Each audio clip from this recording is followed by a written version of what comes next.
An insightful and fresh take on a variety of issues that impact the local environment. This is where we address the topics that matter. Here's your host, Kathy Miller.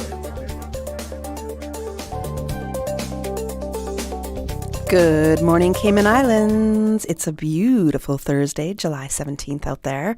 Again, I had a really beautiful 90-second drive into work today, so I hope everybody else is enjoying their no longer a 90-minute drive into work today. It should be pretty short. School's out.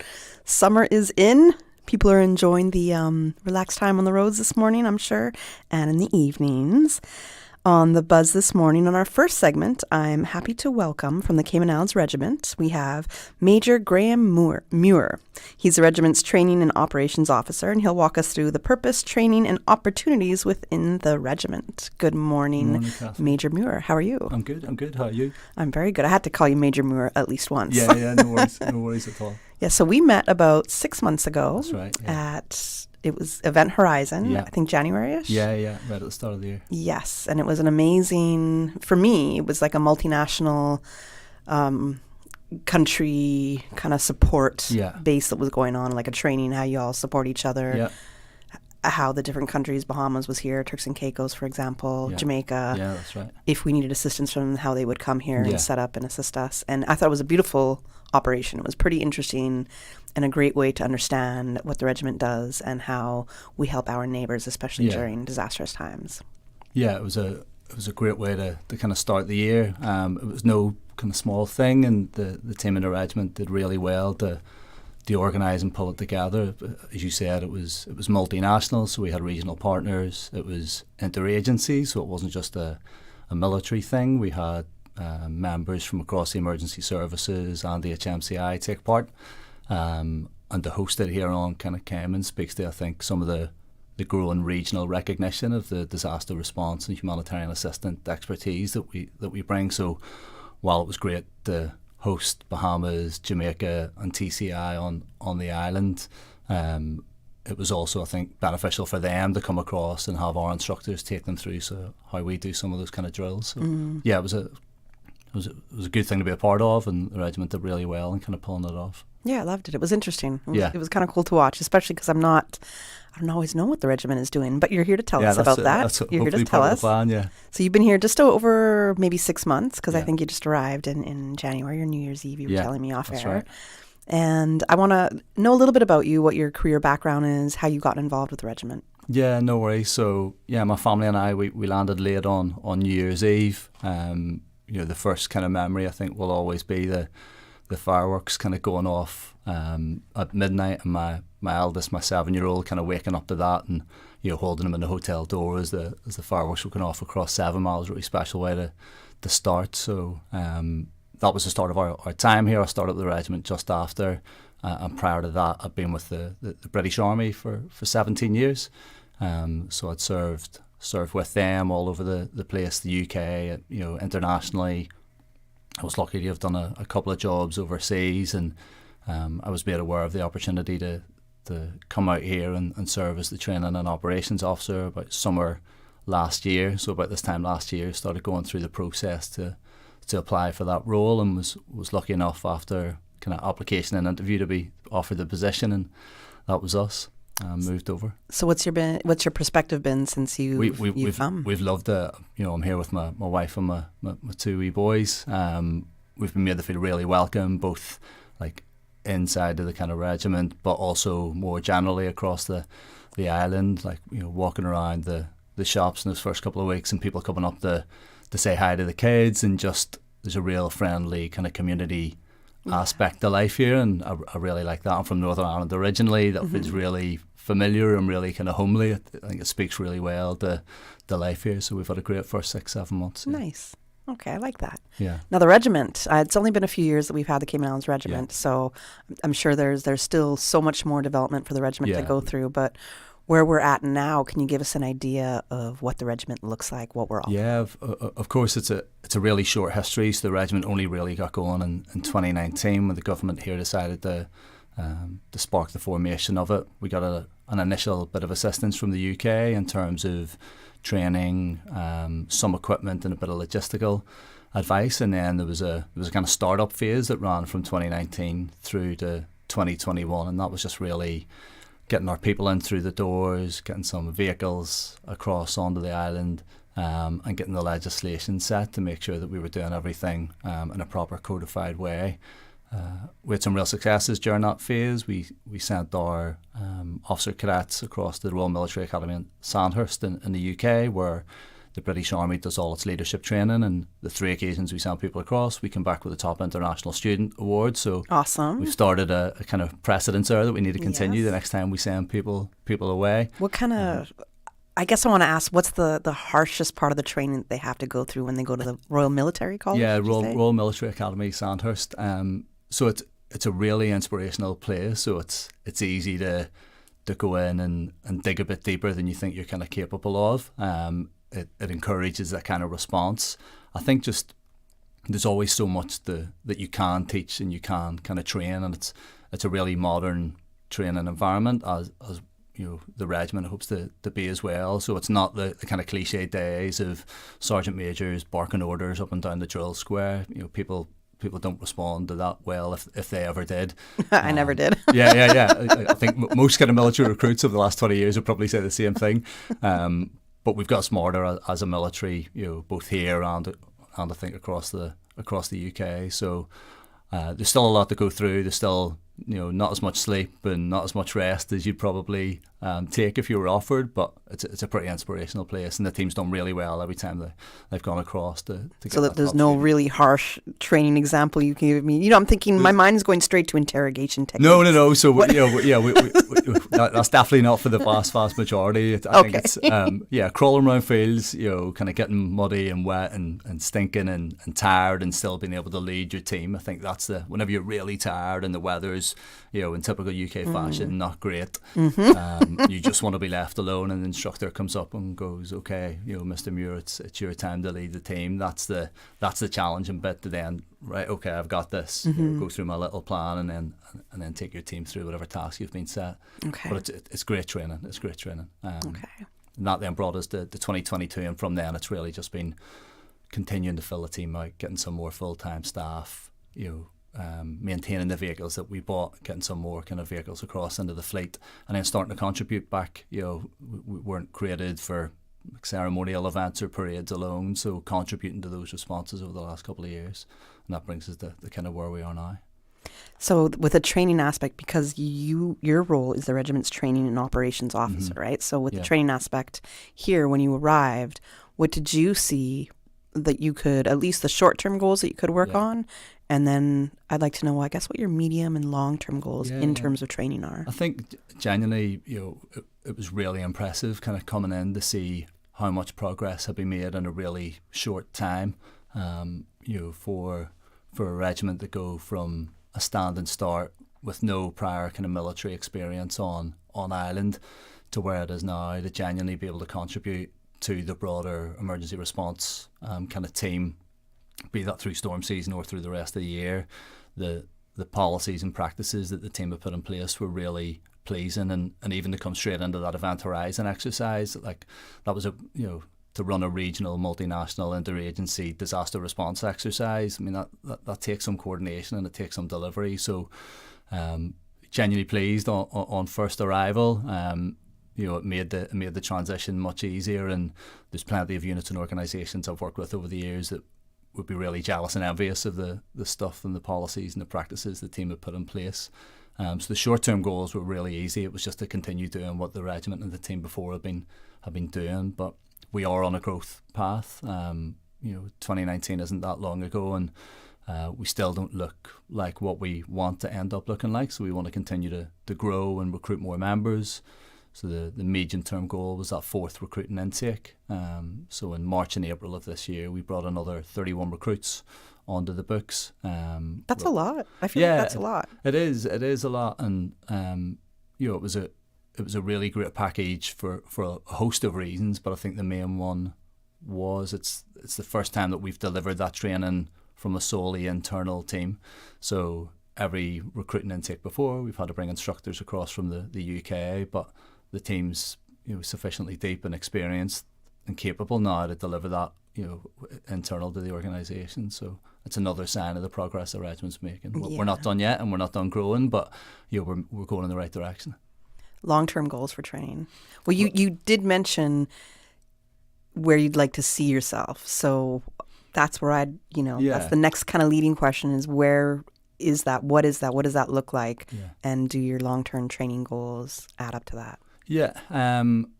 So we'll train as much as we've got the resource to do so.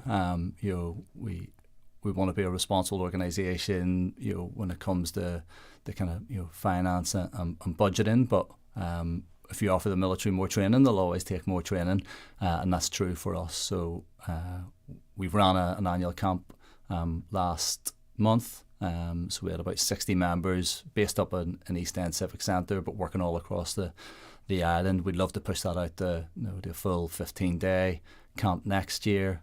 But concurrent to that, we also had 7 members across in America training with the US Marines for 2 weeks on an advanced kind of trauma medicine course. A trauma medicine course? Yeah, trauma medicine. So what do they learn in that? Yeah, so a medical capability is one of the 5 things that the regiment offers back into the community. So that's a little bit more than your kind of basic first aid. So all members who join the regiment, including those new recruits who join in March and April, will get a baseline of kind of first aid. But then if we think about the kind of situations the regiment's going to be called to ask and deploy into, it's going to be a little bit more advanced kind of medical capability that's needed. So being able to reach and access people in damaged structures, or being able to reach and access people in parts of the island that it's maybe difficult to get access to if there has been a bad weather event come across. If we think about some of the structural damages we might face, then what injuries they might present, we want the team confident and capable to be able to go in and deal with that, and alleviate some of the pressure on the other kind of medical first responders on island. And I think that's the approach the regiment takes. We want to be the interagency partner of choice, so whether that's with HSA, with the fire service, with the police, with the Coast Guard, we want to help alleviate some of the pressure on those organisations, and that means being able to do a little bit of what they can do and then owning some of the capabilities. So whether that's the medical training that I've talked about, or urban search and rescue training to work alongside the fire service to get access to structurally damaged buildings and extract some people who may need out, or just clearing the route to allow the fire service to get out to places, or RCIPS to get access to places. That's the interagency piece, which makes it really interesting as well, because you're never working in isolation. It's always part of a bigger team. Right, which is, to me, really interesting. And that was part of Event Horizon as well. Yeah. I think there was, for example, like a drug boat being intercepted in the waters, for example. Yeah. Or people lost at sea. It was something like that. And I just thought it was really, really interesting how all the different agencies were working together. And what a training exercise, per se. I mean, it was pretty much a real life situation, but it wasn't a real situation, but you're treating it exactly like that. Yeah, exactly that. And we want to make the training as realistic as possible. We don't want the first time our troopers, are put under those stressful situations to be in the moment. So as realistic and demanding as we can make that training, that just means they're going to be better able to respond, come the moment that it's actually asked of them. Right. I'm going to ask the question, what exactly are we training for? What are we preparing the regiment for? Are we expecting some serious other threats to come our way, or is it mostly just protecting ourselves of natural disasters? Yeah, I think that, people could hopefully kind of be reassured that there's no kind of greater threat than the one that everyone on the island's aware of. Storm season's underway. We take our preparations kind of personally as responsible residents on the island seriously, but all of the members of the regiment have kind of vowed that if they're asked to respond, that they will, and that speaks to the kind of selfless commitment that we ask of our troopers.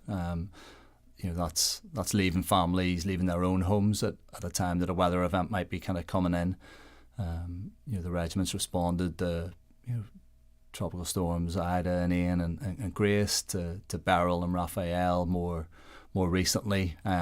And that's members leaving their own homes, leaving their own families and coming out. So that's the nature of public service. That's what we ask of all kind of potential recruits and all members. And that's definitely that's the most likely kind of threat that we're working towards. But that's what we train against. Militaries always pick what's most likely and what's most dangerous, and then that's what you kind of shape your training against. Right. And we're no different in that regard. So whenever we run through our scenarios, it's what's the worst possible scenario that we could expect to face, and that's true of the tactical drills of our individual troopers as much as it's true of the broader kind of strategic and operational leadership team. So we took part in the national hurricane exercise a couple of weeks ago that Hazard Management Cayman Islands sponsored, and that was based on a Category 4 storm making landfall. We're all really aware of what happened with Ivan over kind of 20 years ago, and we just want to make sure we're best able to respond, come what may. Gotcha. Yeah. All right, we got to go to a commercial break right now. When we come back, we will continue our discussion with the Cayman Islands Regiment.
This is Radio Cayman 89.9. It is 7:48, and we're going to rejoin Kathy Miller inside The Buzz.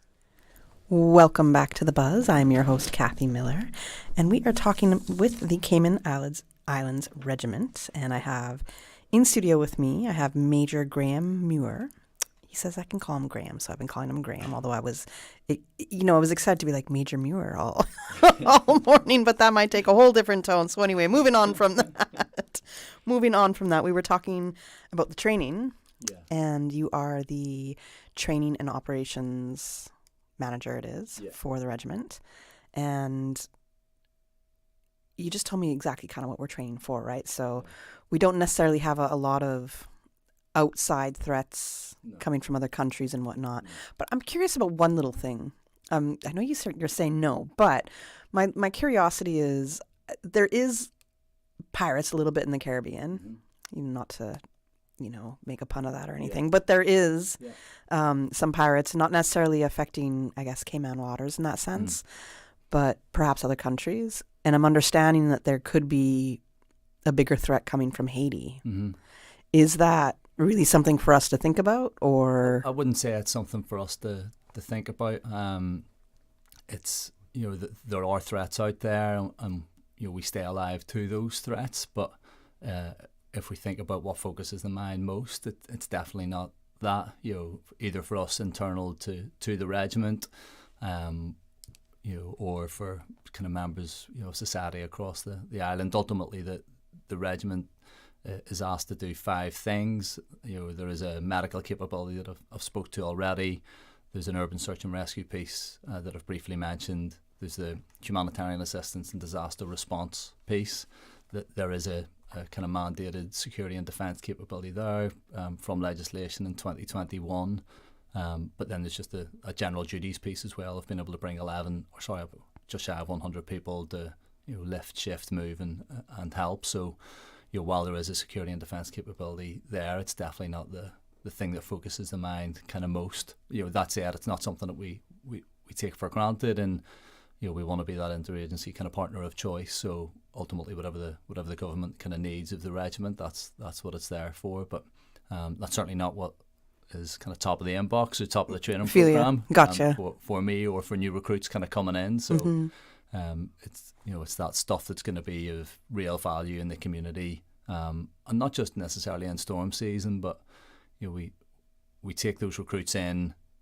99% have no prior military experience, and we run a 2-week training package, and we focus that training on kind of medical skills, on the equipment kind of proficiency with chainsaws, winches, kind of pulleys to be able to help in times of need. And society gets the benefit from that. The islands get the benefit from that, not just when they're wearing kind of uniform and doing their regimental duties, but hopefully families and employers get to see more confident junior leaders coming back into the community and back into their organisations after service with the regiment. It's not just about us; it's about the broader kind of contribution to the community, and that's something that I think reserve organisations, not just here but elsewhere, have always been able to contribute. It's not just narrowly focused on when they're on duty with the kind of regiment or on duty with their unit. It's can they be a more responsible member of society, and that's the commitment they've all made to that kind of greater public service. And right. Hopefully that's not kind of taken for granted. I hope so too. Yeah. Hopefully it's not either. We got to be thankful for all the work that the regiment is putting in, and I've seen it. Trust me, especially having to work during hurricanes or the tropical storms or any kind of threats that are coming to Cayman. I've seen the work. I've seen the regiment on the ground helping people, whether it's delivering food, helping people come from their homes or in flooded areas. So it's absolutely essential to have the regiment in Cayman. For the new recruits, so you just went through a process March and April, right? Yep. So for the new recruits, what is their training like in the very beginning, and how much time do they have to dedicate? Is it a full-time thing? Yeah, so great question. So initially the 2-week recruit training package, that's 2 weeks. That's kind of full time. That's residential. They get to that stage after running through an application process. Those applications will be sifted, and then successful applicants will be invited to an assessment day. And then at assessment day, they'll be asked to do some physical and mental assessments.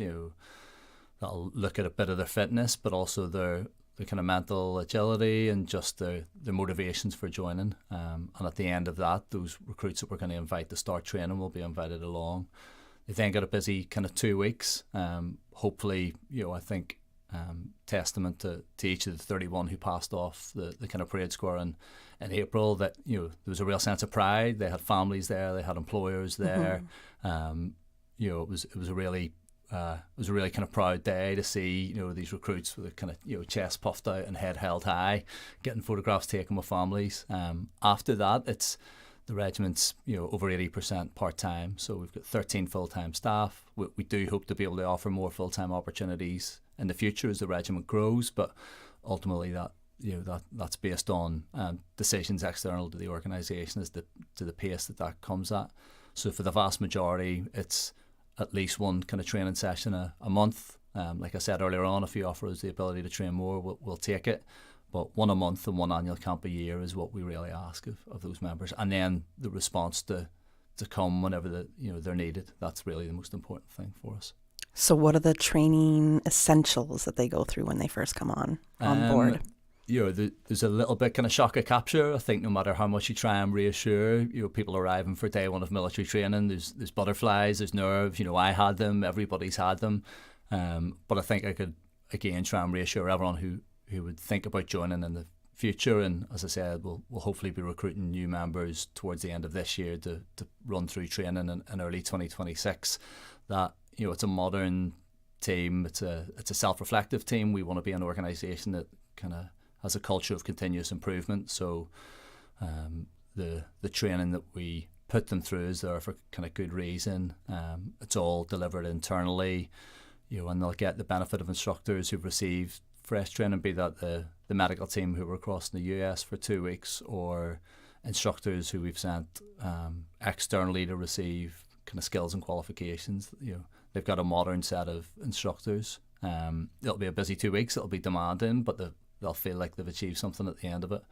And then once they get into the regiment, that kind of normal training rotation, that monthly training that will focus on some of those core skills. So we might top up the medical skills one training session, and then the next training session we might go back to some of the route clearance skills. We've got a fleet of vehicles and equipment that we need to maintain and train people on. Last weekend we ran through a familiarisation on a bit of kit that we've got that can purify water from source. So we've got a system that can take kind of salt water, run it through a series of kind of filters and provide drinking water at the end. So all of that takes familiarisation and people knowing how to use it and how to set it up and how to maintain it. So I feel like it's a skill we all need to know. Yeah, it's a great bit of kit, and we've got those items of equipment there. We just need to make sure they're good to go when they're called. So that's what the training time's kind of most frequently used for. Okay. Now, I know you said at the beginning when you're first seeing these new recruits that you're kind of looking at their fitness. I'm not sure if kind of was the word that you used, but you did allude that you're not really making a big deal kind of out of the fitness. And I really have to question that. And I'm saying this because a few years ago when I was in the half marathon, I look beside me and I see a whole bunch of regiment people. Y'all are in uniform and you're carrying these sacks and not exactly walking. It's almost like trotting along the route. Military shuffle. Yeah, and I was like, what is going on here? Why are these poor kids? That's all I could think about is why are they on the road at this ungodly hour for us to do a half marathon? I don't even know if you guys are considered like participants in the marathon.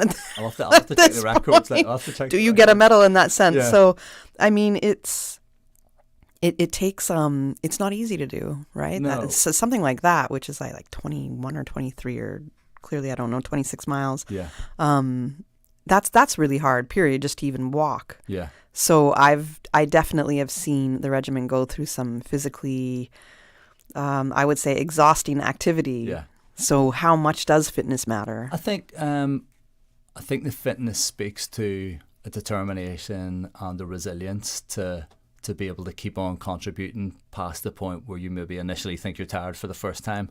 I think military training is really good at that. You get to that stage of the day, you're like, I'm pretty tired. And then, with a bit of motivation and a bit of self-discipline, you keep going through that. So fitness is one thing that we look at. For those recruits, the important thing is to show an ability to progress and get better. So we've got some members of the regiment who are extremely fit, really fit, and they've got a real passion for it. It's a daily thing that they do for mental health, for physical health. And I think one of the benefits about being a member of the regiment is you're part of a motivated team. Those motivated teams can hold you to account in a friendly, kind of proactive way. We've equally got some members of the regiment who are less motivated by fitness, and we try and encourage those members to stay fit enough to be able to do the job. That's the important thing. The vast majority of our members have day jobs. This is a part-time kind of commitment for them. They've got families. They've got other responsibilities.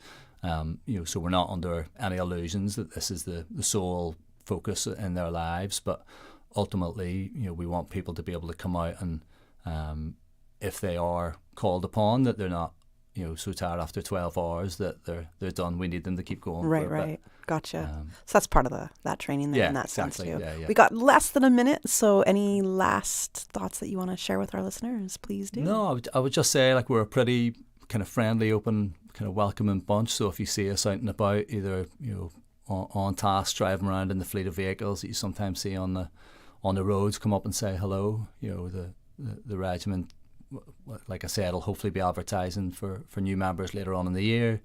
People can set up the date on the normal social media platforms on kind of Facebook and Instagram, and it'll be communicated more broadly in local media as well whenever that time comes. But it's also a good place just to stay in touch with what it is the regiment's doing. We're busy all the year round, not just during storm season. So lots of stuff going on. Thank you so much for joining me, Thanks Major Muir. It was good to have you. And I'm going to call out one of your I don't know what to call them, one of your soldiers. Yeah, is this right? Tyler Lawson, I expect you next time to come and join me in the studio. Next time we have the regiment in, and it's going to be on the buzz or with me, Tyler Lawson. Definitely, Tyler. I'm going to call your name again, Tyler. I expect you to be in studio with me. And That's an order. Yeah. I'm saying no more, that's clear. We gotta take you to the 8 a.m. news right now. And after this, we're going to be talking about a youth mental health campaign that is going across the Cayman Islands this summer. The time in Radio Cayman is now 8 o'clock, and this time signal is brought to you by Foster's. Change is in the bag at Foster's. We've taken an important step in our commitment to a cleaner, greener Cayman by removing single-use plastic bags from our checkouts. Bag for better with our durable, cost-effective, reusable bags, thoughtfully designed to help reduce plastic waste and protect the natural beauty of our islands. By choosing reusable and using it often, you become part of the bigger picture, a community-driven effort to reduce waste and care for our environment. Every small choice adds up to something greater. So bring your bags back, and we'll make a real impact together. Foster's. Better because we care. We are Radio Cayman. Covering Cayman Right, Little Cayman, and Grand Cayman. 1 in a million. The 8 a.m. news is brought to you by ValueMed Pharmacy. Save time and order your prescription refills online at value-medpharmacy.com. VALU-medpharmacy.com. For today's biggest news. Radio Cayman, the voice of the Cayman Islands.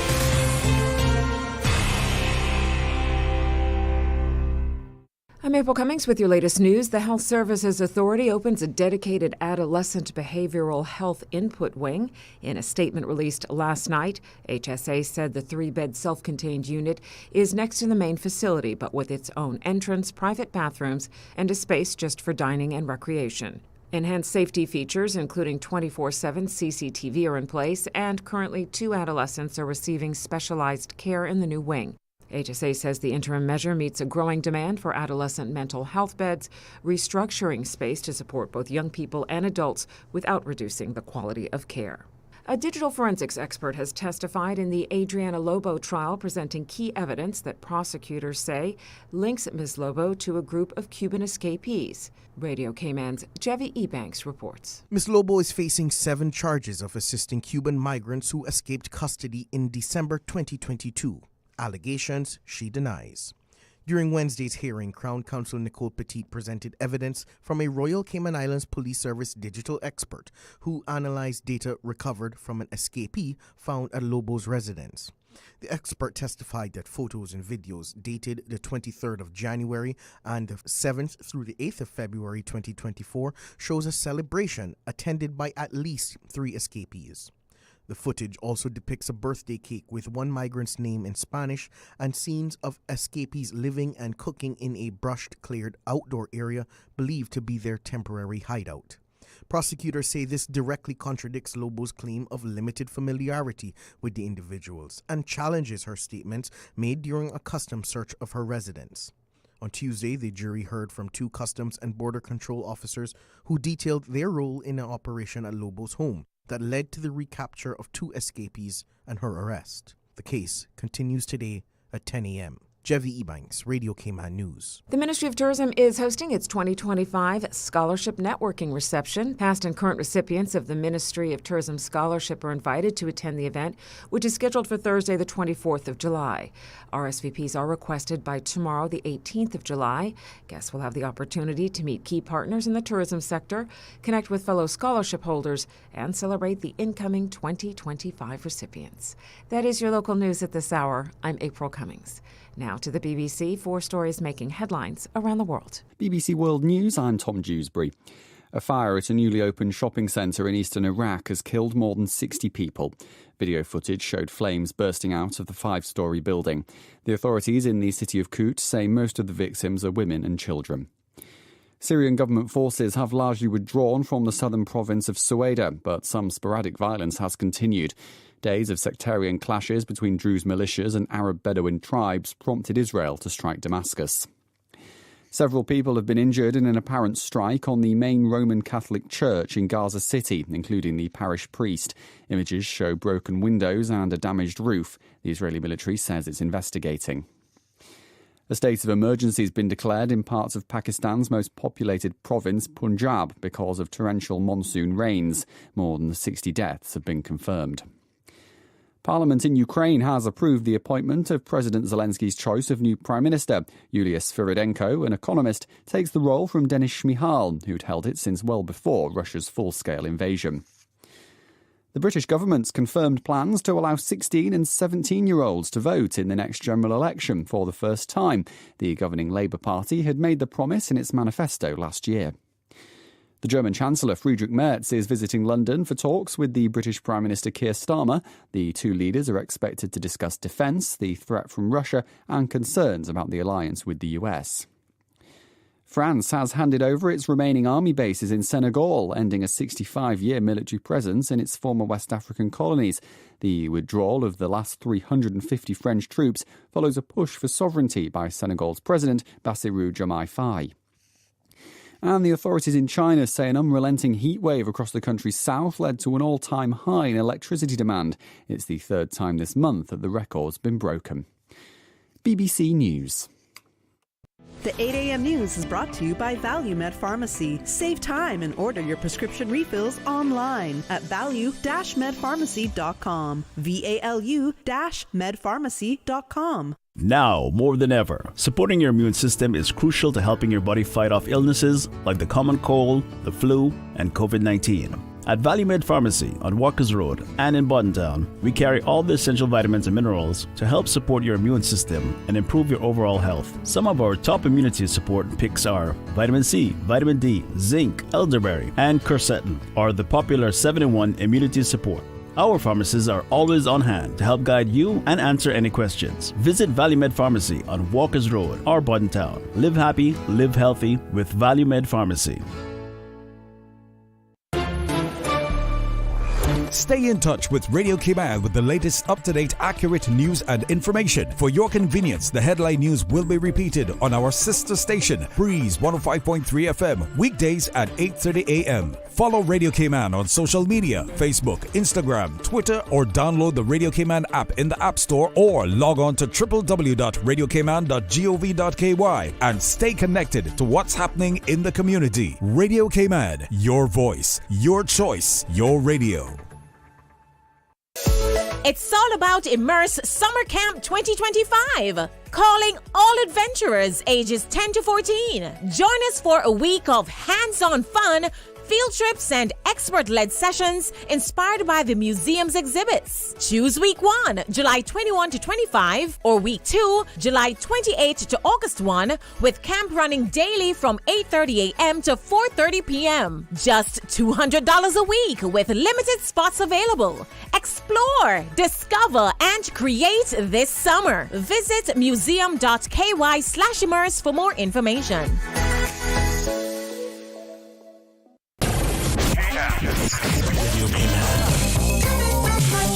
Biggest variety in the morning. RC Fusion. Following the 10 a.m. news headline. Brought to you by TCE Paint Shop, 27 Godfrey Nixon Way. RC Fusion. And My Kinda Cleaners. Call or WhatsApp 326-3379 for your free quote today. Biggest variety in the morning. Radio Cayman. The Cayman Islands boasts of a long, colorful, and rich history. In tribute to our roots, Radio Cayman, the voice of the Cayman Islands, is pleased to bring you the Historical Vignette Series, brought to you by Rotary Central. For more than 110 years, Rotary members have used their passion, energy, and intelligence to take action on sustainable projects. The Cayman Islands, He hath founded it upon the seas. Nesta Alexandria Ebanks, 1901 through 1997. Miss Nesta, or Aunt Nettie as her relatives and neighbors called her, was involved in the religious and social life of her community from an early age. She had many talents. She wrote debates and composed poems, one of which was set to music and is still sung in church. She held high office in various organizations. She visited the sick and shut-in. When there were no satin-lined caskets available, she used the traditional methods of pinking the sheet, making beautiful coverings for the coffins, designed with just scissors. She taught classes of mathematics and English to neighbors and friends when there were few schools. Although she never married, she single-handedly raised one of her grandnieces whose mother died in childbirth. She was also a nurse and invented various medicines.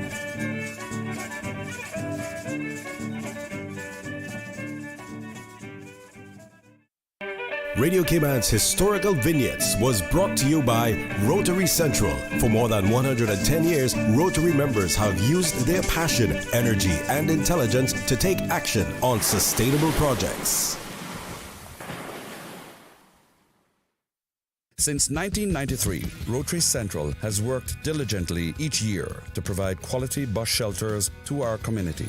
A traveling convenience to our school children, the elderly, young people going to work, guest workers, and visitors using the public bus. We, Rotary Central, help you, our advertisers, make it happen. Your marketing dollar travels a far way. Positioning your message, your product, your services, your presence in over 83 bus shelters. Every dollar you spend, every advert you place helps to build another bus shelter, providing modest comfort for Cayman travelers. Reserve space now on the only billboard medium in the Cayman Islands. Email rotaryshelters@gmail.com. rotaryshelters@gmail.com. The Bus Shelters, a partner in community convenience. Another inspiration program by Rotary Central Cayman Islands. The 8 a.m. weather update brought to you by CG Britcay, where people come first.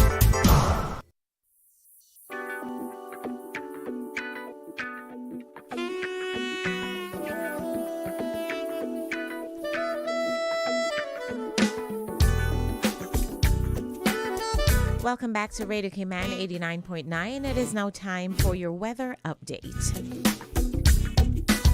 The temperature is 89 degrees already, but it feels like 107 degrees Fahrenheit. What? Oh my goodness. Winds are east to southeast at 10 to 15 knots. And wave heights are slight of 1 to 3 feet. In what's expected today, expect isolated showers along with light to moderate winds over the next 24 hours as a tropical wave moves just over the Cayman area in the west. Further east, another tropical wave of Jamaica is expected to move across the Cayman area overnight, supporting additional cloudiness and showers.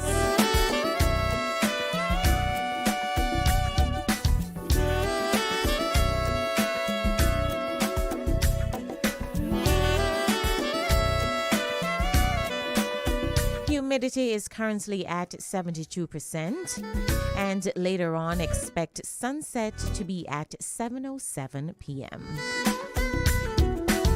And that is it for your weather update. This is Radio Cayman 89.9. It is 8:14.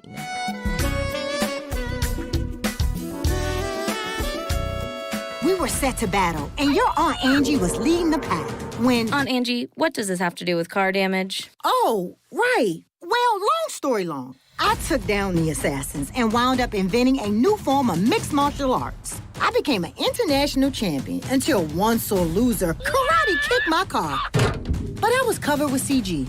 Covered for malicious damage and more. CG Britcay. Good like that. All benefits are subject to policy provisions, including eligibility at the time of service. The 8 a.m. weather update brought to you by CG Britcay, where people come first. Cruise into summer with expert service from Automotive Art Cayman. More than a retail store, it's your one-stop auto care shop. We offer paint, detailing, accessories, wheels, Yamaha parts and products, batteries, tire repairs, tire changes, and more. Need top-tier shine and protection? Grab Gliptone detailing gear, Chevron synthetic oil, and Axiom car care kits. Get expert service with premium products all under one roof. Wherever you cruise, make your pit stop at Automotive Art first. Find us on Shedden Road and follow us at Auto Art KY on Instagram and Automotive Art Cayman on Facebook. I'm Michael Webster. And I'm Denise Brown of Cayman Insurance Center. Family is not the most important thing, it's everything. We have worked with the community and their families on protecting themselves for the future. Whether it's providing top-rated life insurance or protecting your family's household investment. From our family to yours, we understand and we care. I'm Denise Brown. Call me at 814-7229. And I'm Michael Webster at 925-5433. We are Cayman Insurance Center. Specializing in property, life, and other lines of insurance products and services at an affordable rate. We are Michael and Denise at Cayman Insurance Center. Call today. For the past 10 years, Health City Cayman Islands has been providing a comprehensive range of in-house medical services, from routine care to highly complex surgeries. We've transformed healthcare in the region, saving thousands of lives in the process. Recognized for quality and excellence, Health City brings together expert doctors, the best technology, and the latest techniques to provide world-class healthcare to those who need it. Health City Cayman Islands, a decade of healing. Looking for fresh, healthy food that's full of flavor? Then you've got to visit Kirk Market. Our dishes are made with fresh, high-quality ingredients. Enjoy vibrant mixed greens or satisfying pasta salads. Or try one of our delicious grill options like blackened chicken, spicy beef steak, or grilled salmon. Looking for something light and flavorful? We've got sushi rolls and poke bowls prepared daily. And don't forget to explore a hot bar or belly fresh salad at the salad bar. Stop by Kirk Market today for breakfast, lunch, or dinner and taste the difference. Eat well, live well with Kirk Market.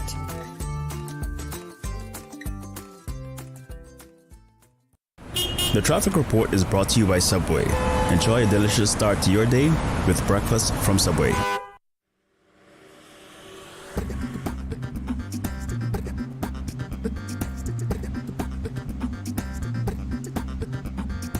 All right, let's take a quick look at our traffic right across the Cayman Islands. Well, right across Grand Cayman. Just to give you a quick update on what you can expect as you traverse the roads this morning. We have bumper-to-bumper steady traffic on Crew Road, which is expected at this time of morning. And just about the same, yes, bumper-to-bumper traffic from Huldah Avenue heading into the CNB roundabout. And it's looking a little bit cloudy out there. You know, as we said in our weather report, we can expect some showers later today. But it is free-flowing traffic on West Bay Road in the vicinity of the Ritz, and the same if you're coming from the east on the east-west arterial road. Traffic is flowing smoothly. We also have a little bit of traffic over there on Edward Street, and free-flowing traffic on Owen Roberts Drive as well. And just to hop on over to one of our busiest roundabouts to see what's happening at this time. The last time we gave an update was a little over an hour ago. So let me just hop on over quickly to see if anything has changed, if it has gotten busier, or if the traffic has eased up a bit. Nope. The traffic has not eased up. So if you are heading towards the Butterfield roundabout, you can expect some delay, especially if you're coming from the Esterly Tibbetts Highway heading into the roundabout, or from North Sound Road. That is it for your traffic update. Be safe on the roads, my friends. And of course, let us ensure that we look out for our tourists who may be up and about in Georgetown. All right, it is 8:19. We will be rejoining Kathy in just a few for The Buzz. Stay tuned. Did you know ordering your favorite sandwich from Subway just got easier? Yeah, picture this. No more waiting in line. No more fussing with cash. Just a delicious taste of Subway at your fingertips. With our new app, ordering your go-to sub is as easy as a few taps on your phone. Plus, receive exclusive deals and earn loyalty points with every purchase made on the app. Download the new Subway app today and get ready to ditch the lines and drive straight into your flavor. Visit the App Store or Google Play Store on your mobile phone and search for Subway Cayman Islands. Subway. Eat fresh. The traffic report is brought to you by Subway. Enjoy a delicious start to your day with breakfast from Subway. Craving something bold, juicy, and packed with flavor? Introducing KFC's new crispy barbecue sandwich served on a soft, buttery brioche bun. That's 100% KFC premium chicken breast, perfectly crispy, deliciously smoky with crispy onions, cheddar cheese, and barbecue sauce. Just the right amount of messy in the best way possible. Stacked with layers of bold KFC flavor, this sandwich is your new obsession. But hurry, it's only at KFC for a limited time. So what are you waiting for? Get yours today at any of the 3 KFC locations on island. KFC, finger licking good, just got bolder. Witness the elegance of the Miss Universe Cayman Islands 2025 contestants as they embark on a captivating motorcade through our beautiful island. On July 19th, the motorcade will start at 9 a.m. at the Georgetown Public Library, then on to West Bay, followed by stops at 7 Mile Beach, Cayman Turtle Center, Bodden Town, and North Side. Come together as a community to uplift and cheer for these remarkable young women. Don't miss the chance to be a part of the magic. Mark your calendars for July 19th and come out to show your love and encouragement. Let's make this motorcade a day they will never forget. The Buzz with your host, Kathy Miller.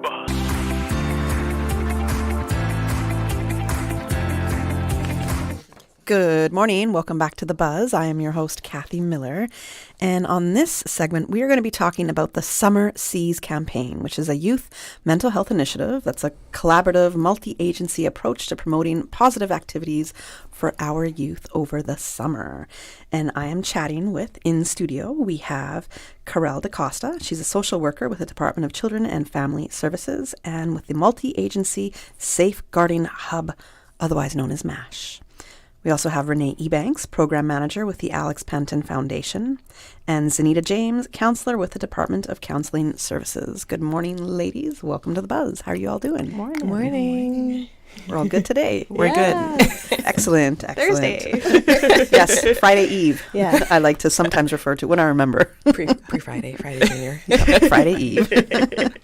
All right, so we're talking about the Summer Seas campaign. So I guess let's just start with the basics. What is this campaign all about? What inspired its launch? All right, I guess I'll start. So it came about because at the MASH unit, we get all the referrals from across the island. We get all the information about concerns for children on island. And we had just noticed that there was a slight uptick, a slight increase in some of the mental health concerns for our teens, for our youth. And so at the MASH unit, we decided, let's take a closer look and see how can we help our kids during the summer, especially. They don't have the support of being in school. The school counselors aren't there. They may not have, a friend who they may talk to. And if sometimes we find that if they don't want to say it to the friend, then the friend will go and say it to somebody who can then report it. So we find that there is that support sometimes. So in these transitionary periods, we were like, how can we help? So we kind of just brainstormed with a few other agencies and said, all right, let's see what we can do for the summer. Yeah. And I think if I heard correctly, not that I was overhearing any conversations that happened right before the show, but I think it was said that for a lot of students, school is their safe space. It can be, yes, for a number of them. Okay. For a bit of a deeper context, Renee, I'm hoping that you can give us a better picture or help us understand what the state of youth mental health in the Cayman Islands looks like right now. Okay, so the status or the statistics around youth mental health have increased, but also I think it's because the stigma, there's more openness to sharing mental health. There is more awareness of what certain symptoms look like. In terms of numbers wise, I was trying to pull up my reports and couldn't get that just now. I put you on the spot with that. It's like, geez. Sorry. It's 8 o'clock. But when it comes to accessing services, I'm trying to think off the top of my head in terms of, I'm going to speak from APF perspective, as Panton Foundation perspective, and looking at our kids helpline, for example, I know that it was said like when you have a helpline, it's not going to get that much traction. That's not the case with us. Our service is utilized throughout the Cayman Islands, especially for our youth from 17 to below, and looking at, I want to say, a lot of it comes with like the themes are depression, anxiety, bullying.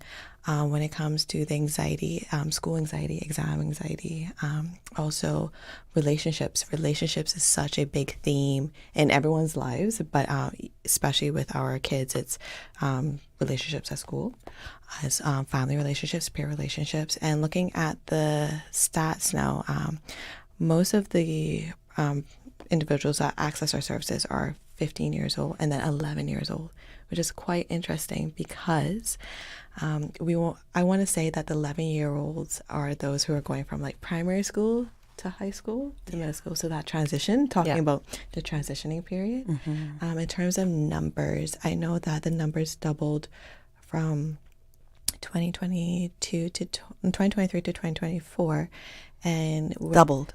In terms like not with Kids Helpline, but with Alex's Place, in terms of actually accessing services.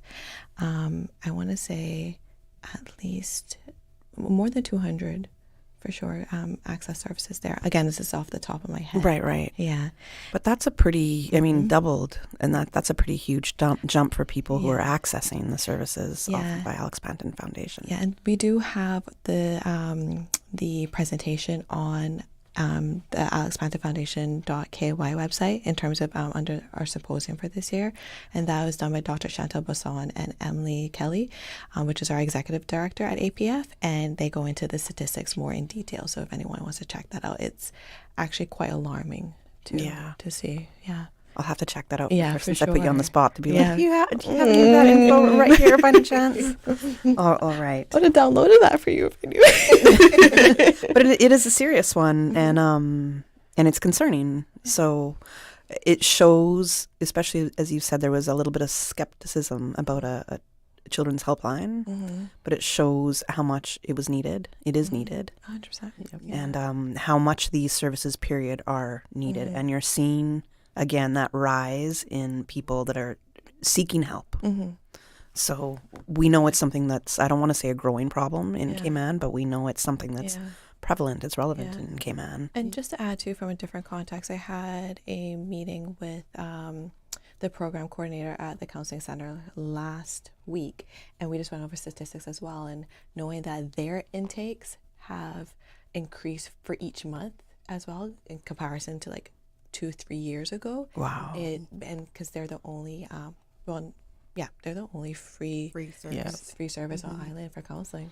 Right. So it's interesting to me because on one hand I'm like, great that so many people are seeking the help, and on the other hand it worries me, that so many people are in the position to want to seek that help, right? It's gonna make me sad. Okay. I'm gonna move from that before it makes me even sadder. Because of the Summer Seas campaign, we have a bunch of different agencies, organizations that have come together. And Carelle, you touched on that just a tiny bit. So if we can turn to that again, what is the reason for these different agencies coming together? Who are they? And what do y'all hope to achieve here? So it's really, DCFS, along with MASH, and then there is the police who are also involved.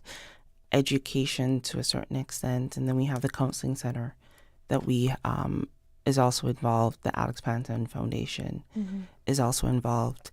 So we've all, along with HSA, Alex's Place. So we've all come together, and when we see these referrals coming in, we can point the parents and the children to those services as needed, depending on what that is. We've also undertaken from our MASH unit that there is one of us as social workers that is going out with a police officer to just touch base with certain kids that we may have our concerns about, the ones that we've known about for previous referrals who may not have an assigned social worker. So during the summer, we're just going to touch base, go pay them a visit, see how they're doing, check in, just to make sure that, they're doing fine. Okay. Zenita, with the Counselling Center, are you guys getting involved? How are you helping with this initiative? What's the counseling center's role, I should be asking? Yes, of course. So, of course, as Renee mentioned earlier, we are a free service. So once you're a legal resident of the Cayman Islands, no matter your age, you are allowed to come in and access services with us. Not only do we offer individual therapy, we also offer family therapy and group therapy, right? And what we've noticed, especially with this initiative that's happening, when I did my own research, I found that group therapy does help to improve up to 73% actually, in terms of resolving issues that a lot of teens are facing. So we have this program on right now. It's a group therapy program called Beyond Limits. It's a 6 to 8 week program offered for ages 13 to 16. Pretty much, we're just focusing on improving the anxiety issues, the depression issues, as mentioned earlier, even low self-esteem, right? Because these are a lot of the topics that we find our youth are coming in with. And a lot of times they're not receiving that support, that safe space to have that. And not only will they come in and have, you know, a licensed facilitator helping them out, they'll also have that peer support as well during that process to recognize they're not alone in whatever they're going through. So it's group therapy in a sense for these teens. Is it a certain age group that this is going for? Yes, so it's for 13 to 16. That's what we're targeting. However, we are looking to focus on improving communication, developing stronger emotional skills during this time. And it's not just by means of sitting and we just talk in a circle, right? Because that gets boring for kids, even as adults. You know, sometimes we get bored with that. So we have used creative initiatives such as art, music, writing, and just incorporating all those tools and techniques just to make it more engaging for those kids. Oh, okay. Now it's a six week program? 6 to 8 weeks. 6 to 8 week program. And I think what I found was interesting is you said that it's a group therapy. And I'm a little surprised that there's so many teens that are comfortable with sitting in a group kind of therapy session. I would think that they would be a little bit more closed off, or, you know, it's a personal thing, right? So to me, I'm a little bit more surprised in the sense that group therapy works for them, that they're not as scared to share their thoughts and stuff with their friends, but that's not the case. It's almost a better I don't know if it's better, but it's almost definitely a more improved outcome. And again, it's validating for, you know, teens to recognize I'm not alone in my struggles. There are people my age who are facing these same challenges, whether it's home issues, school issues, being bullied, whatever it is, right? And, you know, a lot of times we like to judge on the outside because people put on these smiles, and kids do it too. They mask a lot. So when they come into that space, into that room, and they say, oh, there's this person who I thought was okay, but we're experiencing the same exact thing. Now I feel more comfortable in sharing what I have to share, sharing my story. Yeah. And can I just jump in really quickly too, because that actually comes from our research as well with Alex's Place and APF and HSA as well, in terms of the themes that came out of the research. Like, they want more face-to-face interaction. We think that our teens just want to be on their phones all the time, but that's not the case. They want third spaces outside of home and school that they can hang out and that they can just actually see each other and talk. So the group therapy makes sense to me as well. So it's very aligned with what's coming out of our data. It's so interesting. Yeah, because you know, teens I see so much, especially so these days, or as you said, just more into their phones and kind of individually spending time. So the fact that they want that connection more, to me, just that blows me away, and I love that. I think that's a great thing, because we need to see more of that. And as Zenita, as you pointed out, they want to know that they're not alone, and that kind of peer interaction and support. I can see how it's beneficial and helpful for them. I know you got to go soon, so for anybody that has a teen or any teen that might be tuned in right now and thinking about doing this kind of group therapy, how would they sign up for it? Of course. So just checking out our website. So it's www.tcc.gov.ky, or giving us a call at 949-8789 and just letting us know that you're interested in the Beyond Limits program, and we can give you more information and get you registered for this month. We're actually we are planning to start the program this month. So anyone who's interested and wanting to get signed up, just recognizing that we will be starting towards the end of July and then lasting for 6 weeks roughly. All right. And it's a free program, right? And it's a free program. And this is one of the programs that are offered under the Summer Seas initiative. All right. Love it. Okay, I think it's awesome. Thank you so much for letting us know. We're going to go to a commercial break right now, and when we come back, we're going to understand exactly what the summer seas are all about. I'm Michael Webster. And I'm Denise Brown of Cayman Insurance Center. Family is not the most important thing, it's everything. We have worked with the community and their families on protecting themselves for the future. Whether it's providing top-rated life insurance or protecting your family's household investment. From our family to yours, we understand and we care. I'm Denise Brown. Call me at 814-7229. And I'm Michael Webster at 925-5433. We are Cayman Insurance Center. Specializing in property, life, and other lines of insurance products and services at an affordable rate. We are Michael and Denise at Cayman Insurance Center. Call today. Looking for fresh, healthy food that's full of flavor? Then you've got to visit Kirk Market. Our dishes are made with fresh, high-quality ingredients. Enjoy vibrant mixed greens or satisfying pasta salads. Or try one of our delicious grill options like blackened chicken, spicy beef steak, or grilled salmon. Looking for something light and flavorful? We've got sushi rolls and poke bowls prepared daily. And don't forget to explore a hot bar or Billy Fresh salad at the salad bar. Stop by Kirk Market today for breakfast, lunch, or dinner and taste the difference. Eat well, live well with Kirk Market.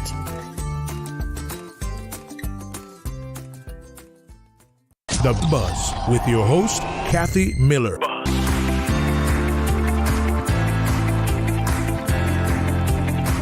Good morning. Welcome back to The Buzz. I'm your host, Kathy Miller, and we are talking about youth mental health and the Summer Seas campaign. Mm-hmm. We're going to hear about what those 5 C's are, actually. Mm-hmm. And we have in studio with me, we have Renee Ebanks. She's a program manager with the Alex Panton Foundation, and Carelle DaCosta, social worker with the Department of Children and Family Services, and also with the Multi-Agency Safeguarding Hub, otherwise known as MASH. And I'm just going to call it MASH from this point out. Mm-hmm. So the Summer C's, there's 5 C's. Mm-hmm. Renee, I'm turning to you. If you could explain what these 5 pillars are. Okay, so the 5 C's are connection, compassion, community, coping, and care. And each of them obviously signifies something, right? So connection, for example, is fostering relationships and peer bonds. Again, as you heard earlier, the importance of having that and just that support, right? And not just for humans in general. We need that. Yeah. And more so than anything, teens, because they're still developing. They still need those connections. When it comes to compassion, we try to encourage kindness, not just to others, but to self, because that's, especially when you're going through something difficult and you feel like, oh, I should be over this. I should be better. I should, and you need to give yourself that compassion and grace as well moving forward.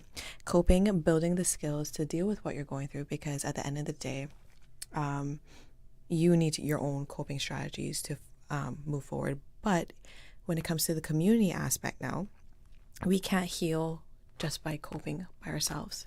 We need a community. We need our individual skills, but we also need community to heal. So that's where the other C comes in. So that's community. And then care, just through all that, you need the support.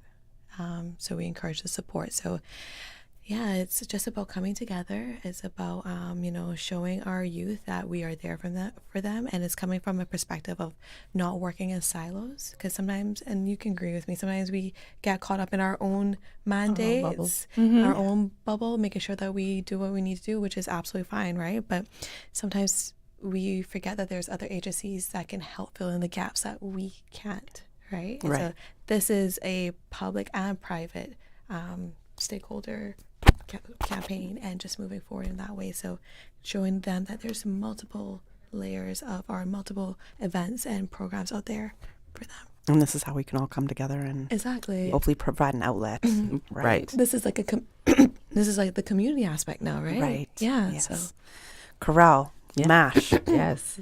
I feel so many of us, for some reason or another, are still somewhat confused about MASH.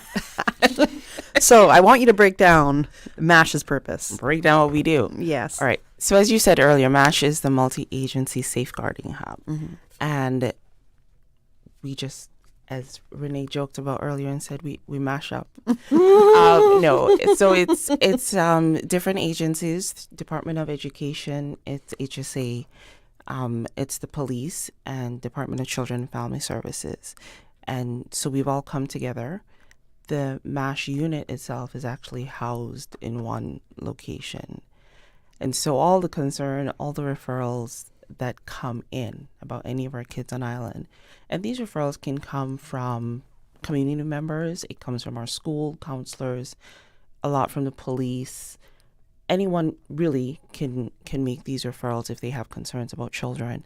We get this information and we go through.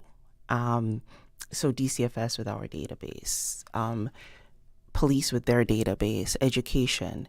So we kind of look at what are the concerns, how can we help this particular child, this particular family with what they're going through.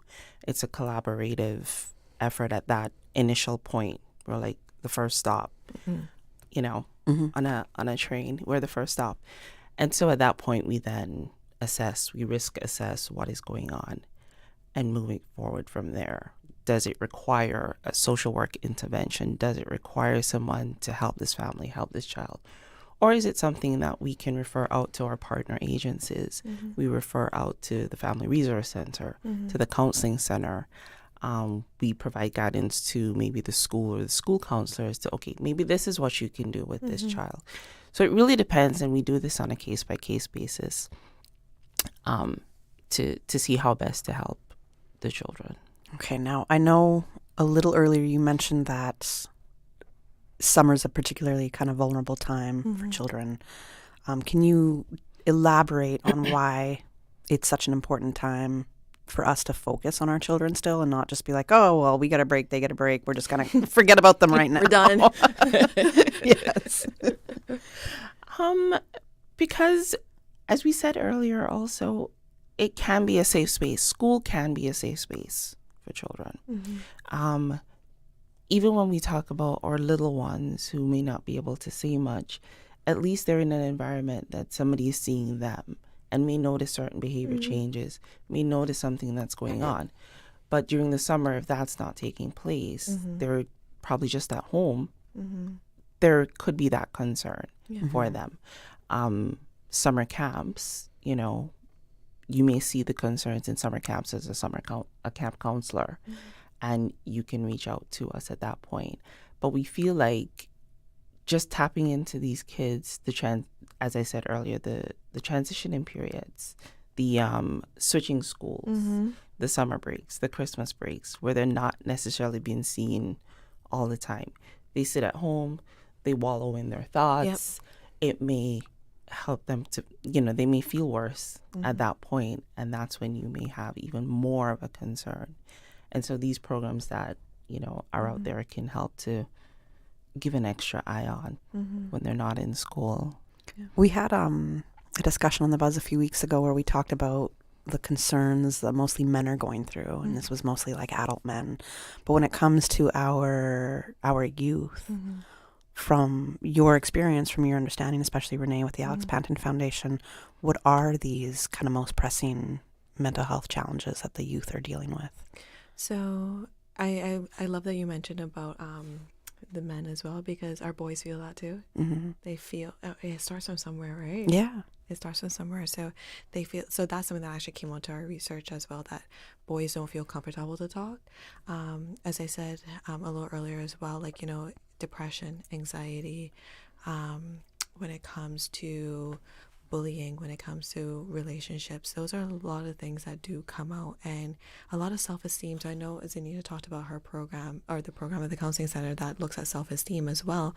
A lot of our kids have that those self-esteem issues or concerns because of social media, or that's a big part of it. Yeah. So social media use is a huge part of the decrease or the decline in their mental health, their mental well-being, because everything is in their face. Yeah. And they don't really know how to shut it off because it's addictive.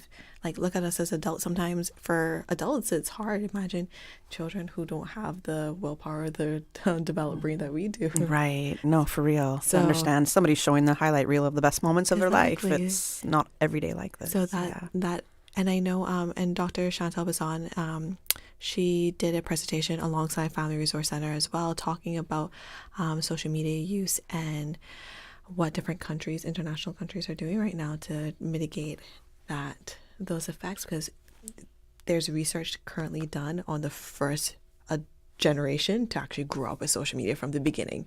Okay. So, and they see that the decline in mental health is significant, especially with depression, anxiety. So that plays a huge part as well. And like places like Australia, for example, they have banned social media up until 16 years old. Wow. Yeah, that's like a law. Wow, that's so surprising to me.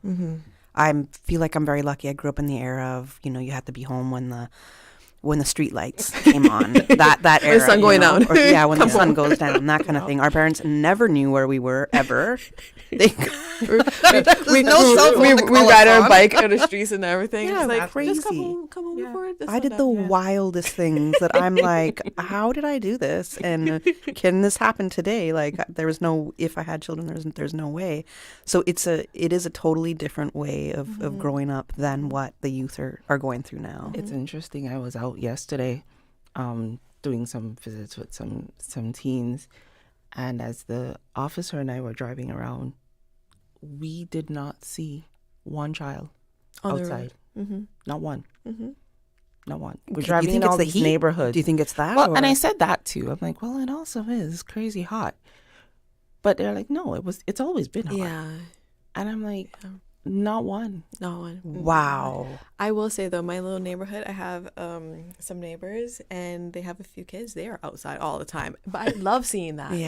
They're a little rambunctious, but I rather prefer that. Yeah, I understand that. We got to go to commercial break right now, but when we come back, we're going to wrap our conversation on the summer seas.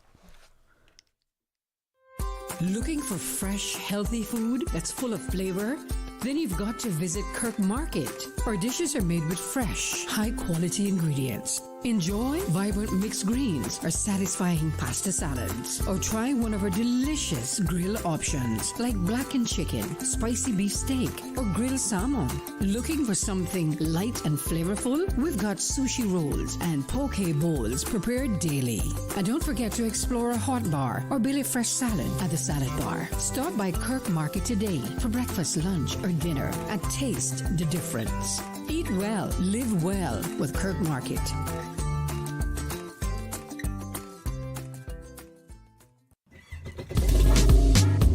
Summer's heating up and the water's calling. From cruising the coast in your boat to riding Yamaha Wave Runners, Automotive Art Cayman will get you ready. We offer expert servicing by Yamaha certified staff as well as engine repairs, performance upgrades, engine and electrical installation, and more. Need it tuned, cleaned, repaired, or race ready? We'll keep you running smooth whether you're riding waves or racing them. Trust Automotive Art for expert service and upgrades. Find us on Shedden Road and follow us at Auto Art KY on Instagram and Automotive Art Cayman on Facebook. The Buzz with your host, Kathy Miller.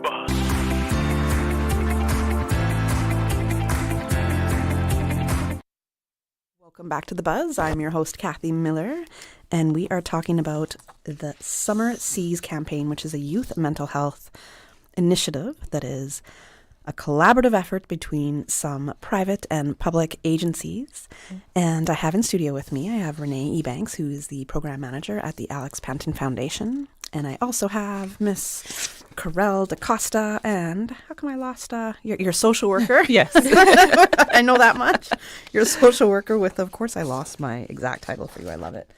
With the Department of Children and Family Services and with the MASH as well. Okay. All right. Didn't want to, you say you were from the wrong department there. Okay.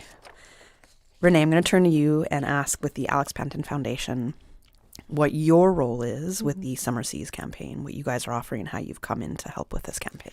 So with APF, again, we had our meetings with all the agencies to say, okay, what are the services, programs that are being offered by each department or each agency, and how can we put it into like one stop shop, one place, one calendar, right?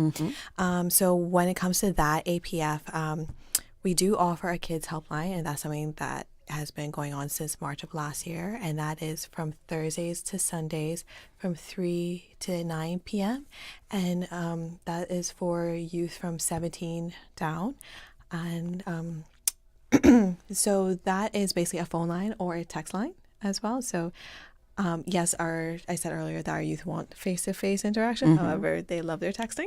Mhm. So instead of calling someone to talk about it, they can also text as well during that time. And on the receiving end will be a trained volunteer, someone who went through the Samaritans training, which is a suicide World Befrienders, which is a suicide prevention training.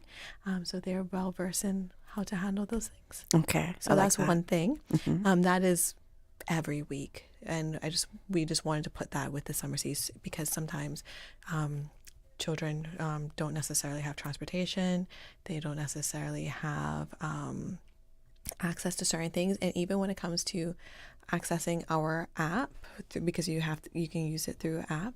Once they get Wi-Fi in one spot and then download it, they don't need Wi-Fi again. Oh. Yeah. Okay. So that's pretty cool. That is. And then when it comes to the phone line now, it is a toll-free number, but only for Flow. We're still working on the other networks. Mhm. Yeah. So they don't need data to necessarily call if they are with Flow. That's perfect. Yeah. Okay. So That's a great partnership that you've done there. Yeah. So that's one thing. One thing One that thing. APF does, right? Also, we do have our Teen Talk, which is a support group, which is virtual, and that is for ages 13 to 17 years old. So we had one already for the month. So our next one will be August 4th, and that is at 5:30 p.m. That can be found, the registration link can be found on the Summer Seas campaign. So that can be found on all of our social media platforms, and particularly the Ministry of Health, Environment and Sustainability. They're really spearheading this as well. Yes. Along with the other agencies. But you can register for that. So that's Teen Talk. Breaking Barriers is similar as a support group, a virtual support group, but for ages 18 to 30. So our young adults, because APF also focuses on young adults, not just teens, right? So that is at 6:30. Again, registration can be done through our social media platforms. I'm just trying to pull up that date. And that would be August 19th. And that is, so Breaking Barriers is similar to what the Teen Talk would be, Yeah, but it's just different age groups. Yes. Pretty much. Okay. Yeah. And then we do have a Youth Ambassador Social coming up this weekend at Pickleball Cayman from 4:30 to 6:30. Do I look 30 still? Could I? You can pass. All right. And so that's really for our youth ambassadors, because we do have a youth ambassador program, but we put it out there. That's not something that we usually put out, but we put it out there this time because we are going to start a new cohort in the third quarter or around September time. Mhm. And just wanted people to come out and see what it's like to be a youth ambassador with APF. Okay. As well as last one. No problem. We do have a youth wellness event, and that is actually being spearheaded by one of our young adult youth ambassadors, and it's called Vibe Check. That she came up with everything as well, and that's going to be on August 23rd from 10 a.m. to 3 p.m. at the Intergenerational Hub. And what that is, we are showing how different coping strategies you can use. So we're having different stops throughout the day. So like yoga, we're doing journaling, we're just doing different things that they can engage in as well. So, yeah. Oh, yoga's considered a coping strategy? 100%. Well, maybe this is why I like it so much. Yeah. Since I started about a year and a half ago. So, Yeah. okay. It's actually like, because again, when it comes to mental health, there's this whole thing where it's like, when you just go through things, it's just your mind. Your body registers everything too, right? It does. Yeah. Yeah. It keeps a receipt for a long time too. There's literally a book called The Body Keeps Score. Oh, wow. Okay. Yeah. And that's looking at how trauma is stored in your body. Like you can cognitively, or you can kind of like, okay, I'm okay mentally now with this trauma, but your body still holds it to some degree. So yoga actually helps release it. Oh, okay. Yeah. I didn't know that. Yeah. I like that. Okay.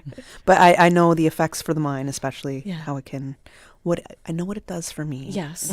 How it has helped me save other people's lives.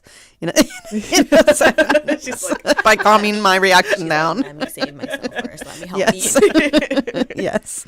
So, okay. What other kind of coping strategy stations, what would they have? I just find it interesting that yoga is one of them. So now I'm interested in what the other ones so are. yoga, we're doing a positive affirmations one as well. We're going to do a dancing one. We're going to do an encouragement circle too. I'm trying to think of all of them, but I think there's about 4. So yeah, and we're still fine tuning it because it's still late next month. But we want to give the youth something to do before they go to school. Okay. And actually have some coping strategies that they can leave with them. I like that. Now, positive affirmations, I want to touch on that as a coping strategy. I remember when this was first said to me, I was just like, this is so corny. I just thought it was so lame and corny that I have to repeat these things to myself. Like, you are beautiful. You are capable. You know, to me, I was like, oh.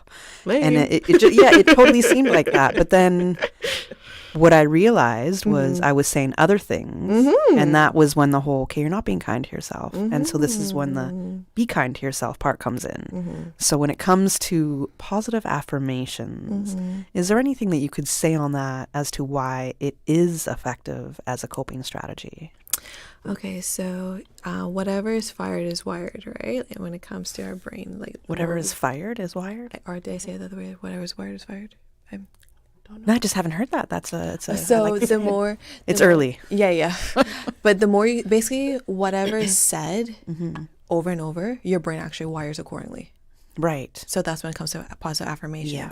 Now our brains have something called negativity bias. So negativity bias is that we are kind of geared towards more negative things easier, and it stays with us longer because our brains were developed for survival, right? So our brains scan our environment to look for negative things so we stay away from them. So it's easier for us to pick on negative things. So now when it comes to positive affirmations, you actually have to double up on that.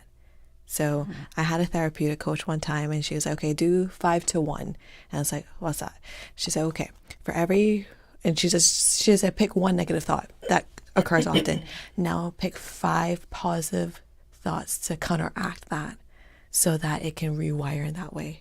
Okay. Yeah. So our brains are more prone to negativity and we just have to feed it positivity in order to kind of move through with a more healthier mindset. Okay. Got it. I like that. Yeah? I like it. And it ties into sometimes I say repetition is the mother of skill. So the more you kind of do something over and over again, it's mindless. You just do it. It's second nature to you.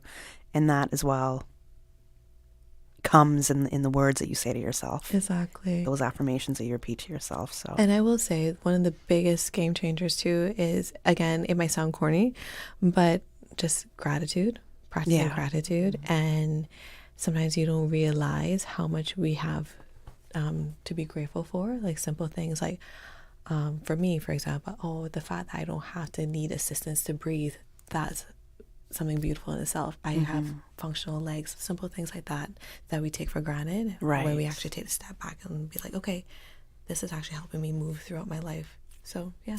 That's true. Okay, I like that. I think that the vibe check will be pretty cool. Yeah, for sure. And that's kind of right before school kicks off again. Yeah. So it's good timing for that. Yeah. Okay, well. Sorry, we went on a whole thing. No, it's good. Is there anything that is part of the Summer Seas campaign that you want to make sure that we mention? Because we're going to close off in just a couple minutes. So I want to make sure that if there's anything in regards in particular to the campaign that we get that information out there. Is there anything you want to share? Anything additional? No. Yeah. I think it's, as we've been saying, it's just, even as parents, if you know your kids are going through something and just reach out, reach out to one of these agencies, reach out to MASH. There are 2 of us there, social workers ready to talk. Yeah. Or any of these other agencies. Yeah. Like there is just reach out. Sorry, I didn't mean to cut you. Yeah. There is support on island. Yeah, there is. And it's just because there's no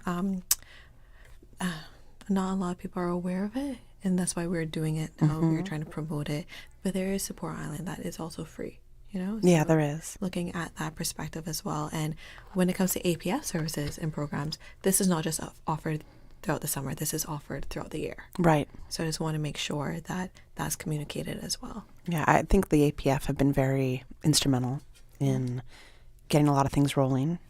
And just trying to bring a lot more awareness to mental health as it comes. So I think that's been a huge help to the community, and it's shown that it's very much needed.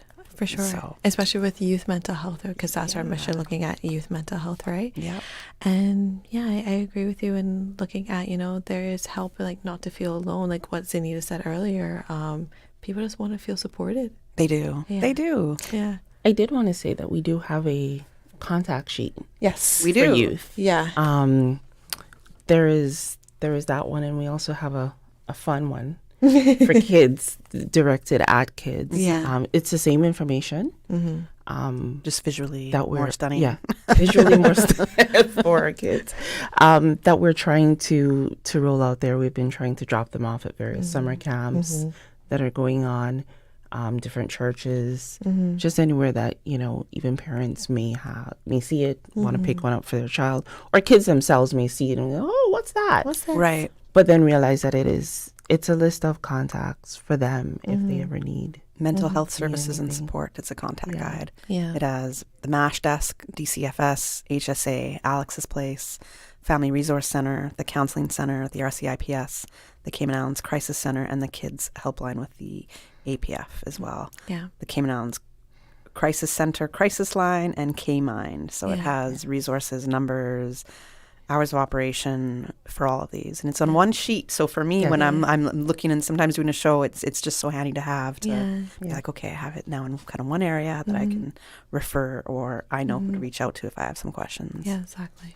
So I think it's a great campaign, the Summer Seas, and I hope that there's a whole calendar of events going on. So I do encourage people, go to gov.ky, find the little navigational things that will take you there, but it is there. I wish I could give you the exact URL. I didn't write it down, my bad. But other than that, that's how you can find out more about the Summer Seas campaign. You can also go to the different social media pages of the different agencies that we had talked about. And there's some information there with the programs that they're offering. Renee said the Alex Panton Foundation has it on their social media pages. I don't know. Does MASH have a social media page? MASH doesn't. I couldn't see that. I know Department of Children and Family Services does. They do, but MASH itself, no. Yeah. Okay. No. So we'll probably find some info on the Department of Children and Family Services for sure. Yes, MASH is a little bit more private in that sense. All right. Thank you so much, ladies, for joining me. And also for Zenita, who was here a little earlier in the show. And we're going to go to the 9 a.m. headline news, slightly after 9 a.m. And then I have our last segment of The Buzz. From Radio Cayman's newsroom, this is Headlines. Local, regional, international news. The headline news is brought to you by Kirk Market and Health Services Authority. The Cayman Islands are in the international spotlight once again, this time featured in the latest issue of Departures International magazine. The Department of Tourism says the article is a result of CDOT's Visiting Journalist and Influencer program. Journalist Nigel Tisdale highlighted the hidden gems and tranquility found in the sister islands, including pristine beaches, intimate escapes, and unique local experiences that set the sister islands apart from typical Caribbean destinations. Turning to international headlines, the United Kingdom announces plans to reduce the national voting age from 18 to 16 in hopes of boosting democratic participation. Only about a quarter of U.S. adults say President Donald Trump's policies have helped them since he took office. That's according to a new poll that finds underwhelming marks for him on key issues, including the economy, immigration, government spending, and health care. And Connie Francis, the wholesome pop star of the 50s and 60s, whose hits include Pretty Little Baby and would later serve as an ironic title for a personal life filled with heartbreak and tragedy, has passed away at the age of 87. Those are your headlines. I'm April Cummings. More news available at www.radiocayman.gov.ky. Check out our social media pages: Facebook, YouTube, X, formerly Twitter, Radio Cayman Headline News.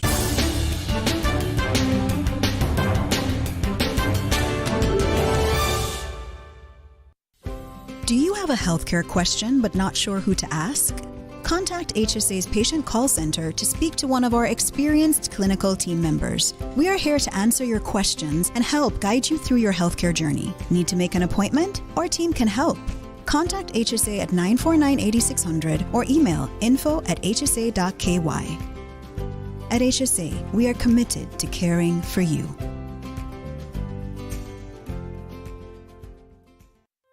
Looking for fresh, healthy food that's full of flavor? Then you've got to visit Kirk Market. Our dishes are made with fresh, high-quality ingredients. Enjoy vibrant mixed greens or satisfying pasta salads. Or try one of our delicious grill options like blackened chicken, spicy beef steak, or grilled salmon. Looking for something light and flavorful? We've got sushi rolls and poke bowls prepared daily.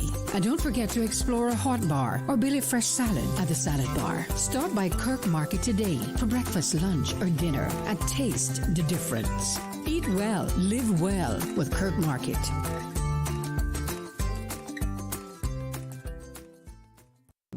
Cruise into summer with expert service from Automotive Art Cayman. More than a retail store, it's your one-stop auto care shop. We offer paint, detailing, accessories, wheels, Yamaha parts and products, batteries, tire repairs, tire changes, and more. Need top-tier shine and protection? Grab Gliptone detailing gear, Chevron synthetic oil, and Axiom car care kits. Get expert service with premium products all under one roof. Wherever you cruise, make your pit stop at Automotive Art first. Find us on Shedden Road and follow us at Auto Art KY on Instagram and Automotive Art Cayman on Facebook.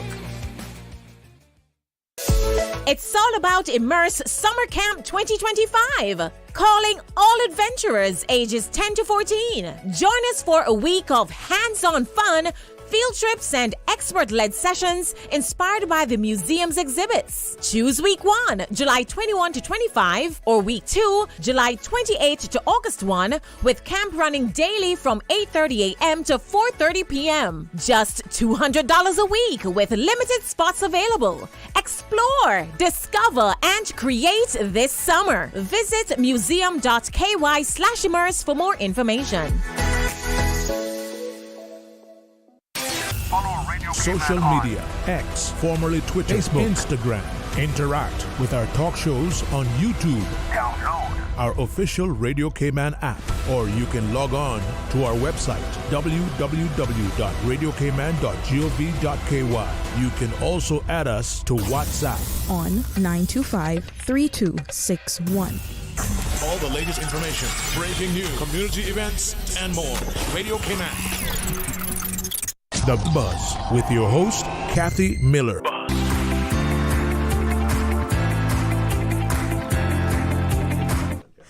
Good morning. Welcome back to The Buzz. I'm your host, Kathy Miller, and I am excited to welcome in studio for our segment Chris Dibben, who is one of the owners of Plans.KY. It's a Cayman-based company that helps transform design ideas into buildable realities. And, geez, I was going to say, Chris, this is how I'm going to introduce you on the show, but I already forgot how I was going to do that. We had made a reference to the water or something. I forgot what I said, but anyways, welcome. Welcome. Thanks for having me. No problem. How are you doing this morning? Very good, very good. So don't do this very often, so it's exciting. So it is. Yeah, yes, it is. It's going to be really easy. Okay, thanks. So, yeah, no problem. I'm ready to ease already, so. That's good. Yeah. We had interesting meet, so hey, what can I say? All right, so Plans.KY. So you are one of the owners. One of the owners, correct. How did this company come into formation? What was the idea behind it? So, I mean, we and the other founders, we've had extensive building projects throughout the years. And through just, I guess, collective issues, we saw that there was a need for a Plans.KY service in Cayman. Because we've built several buildings over the process, and I do think that there needs to be more of a white glove service for, rather than just drawing up plans, helping people through, and I think that was completely lacking. So hold on now. Yeah, I want to know what these collective issues are, or some of them. Well, because this is the gap that you guys identified. Yeah. And said, this is what we can help fill for the market. Well, I mean, I think anyone that's had the joy of going through the building process knows there's not much joy in the building process, especially in Cayman for whether it be approvals or just, we're an island, so it's difficult, right? So, and I think feedback we've gotten from me, my personal feedback, everyone else's feedback is sometimes they feel kind of left, out, I guess, in the sense the architects do what they want to do, but there's no communication, there's no one kept in the loop. I feel like there's a little bit more white glove service where, hey, here's what we're going to do from point A to point C, walk you through, make it transparent, and then go from there. I mean, so it's not just above we prioritize great structural and then the plans and that's what we emphasize. But there also is a bit more of a customer service and business professional approach that I think was lacking on island from firms, more or less. Now, I'm a little curious. So when you said the architects would just do what they want to do. Well, not just do it, but like as in like, my view is like, hey, for example, a lot of times we'd be emailing, hey, what's going on? Oh, here's what's happening. It's a lot of following up. It's a lot of hey, what's going on? Or I've had issues where I think I've had, hey, where are we at with this planning? Oh, I don't know. And then we're like, oh, let me check up with them. It's because I think a lot of them, they're trying to hold many hats, and then Cayman it happens, and it's structured. So I think one of the things that we identified, we actually have a dedicated project manager, which I think is kind of so one and twofold is that their job is to make sure her job is to make sure the projects are moving all along in timeline. So basically, rather than she follows up with the architects as opposed to the client following up with the architects. Hey, where are we at with this? Oh yeah, here's this. So that helps them move along. But additionally, she's the point of contact for the customer, saying, hey, here's what's happened. Here's what's going on. Here's some issues we've had.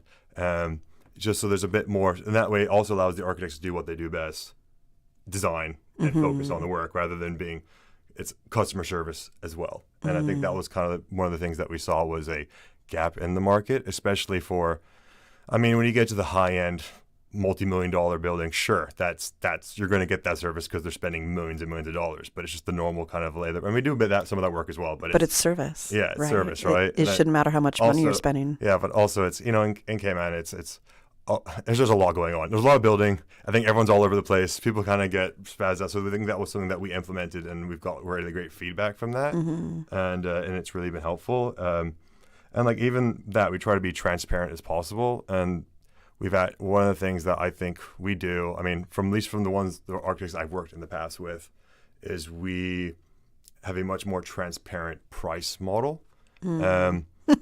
Yeah, well, it's important. I was irritated a couple years ago as well. Yeah, yes. Yeah. So we have two models. You've got your normal. You've got your hourly rate, which but then we also have a fixed price, which takes you from conception all the way to time you can build. So, which is most of the heavy lifting, right? And that way you say, okay, this is how much I'm in for up until here.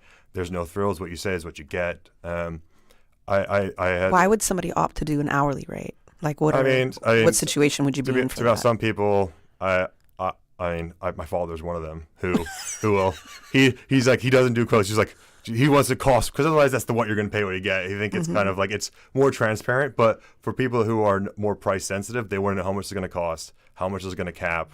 And when we say there's no other fees from our end, like that includes architectural and structural, that is it, right?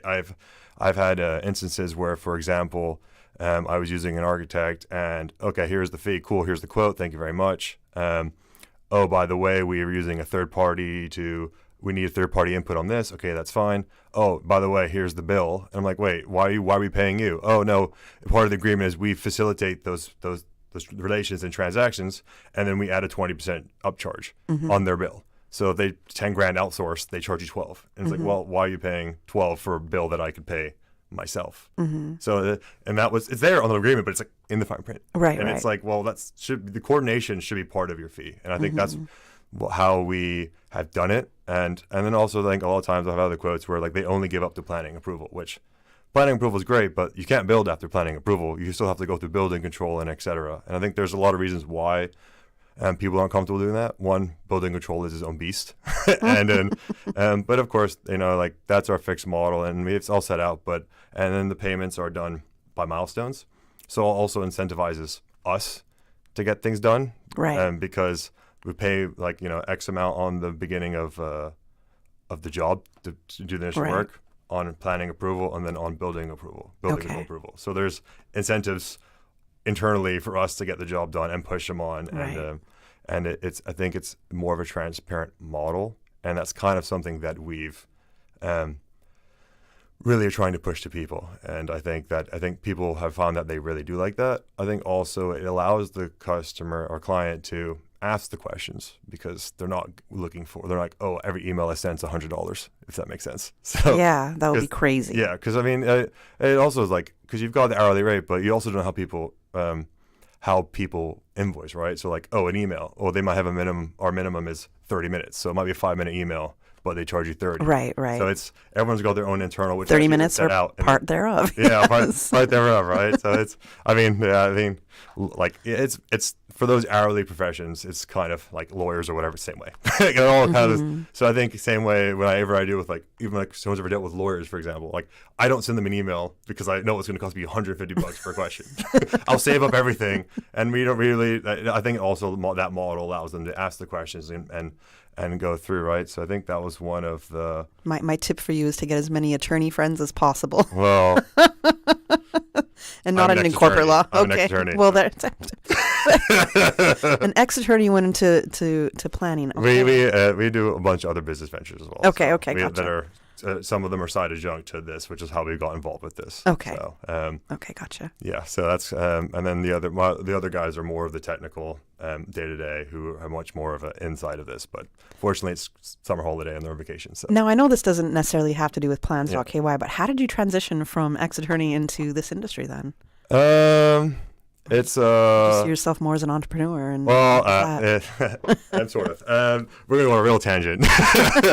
No, I worked at Walker's I was a scholarship student there, I think, for about almost 5 years, which I really enjoyed my time there. But we have a family business here locally. That's not Plans.KY, and they're actually the ones that are invested in Plans.KY. So so I'm the owner, but it's the parent company. So it's CL or Cell distributors, cooling supply. Okay. So we do cooling supply, which is kind of how we transition to this, which that is one of the primary supplier of HVAC equipment for building sites. And we see all the plans and trying to deal with it and the quality. And it's been a struggle. And when we saw like, hey, we can do this and do this better than what we're getting, because I mean, it's like just like even like collaboration or communication. Like I've had an instance where we, it's like, we quoted, we provided the parts, gave everything, and because we don't do contract, we sell to contractors, we don't do the work ourselves. Mm-hmm.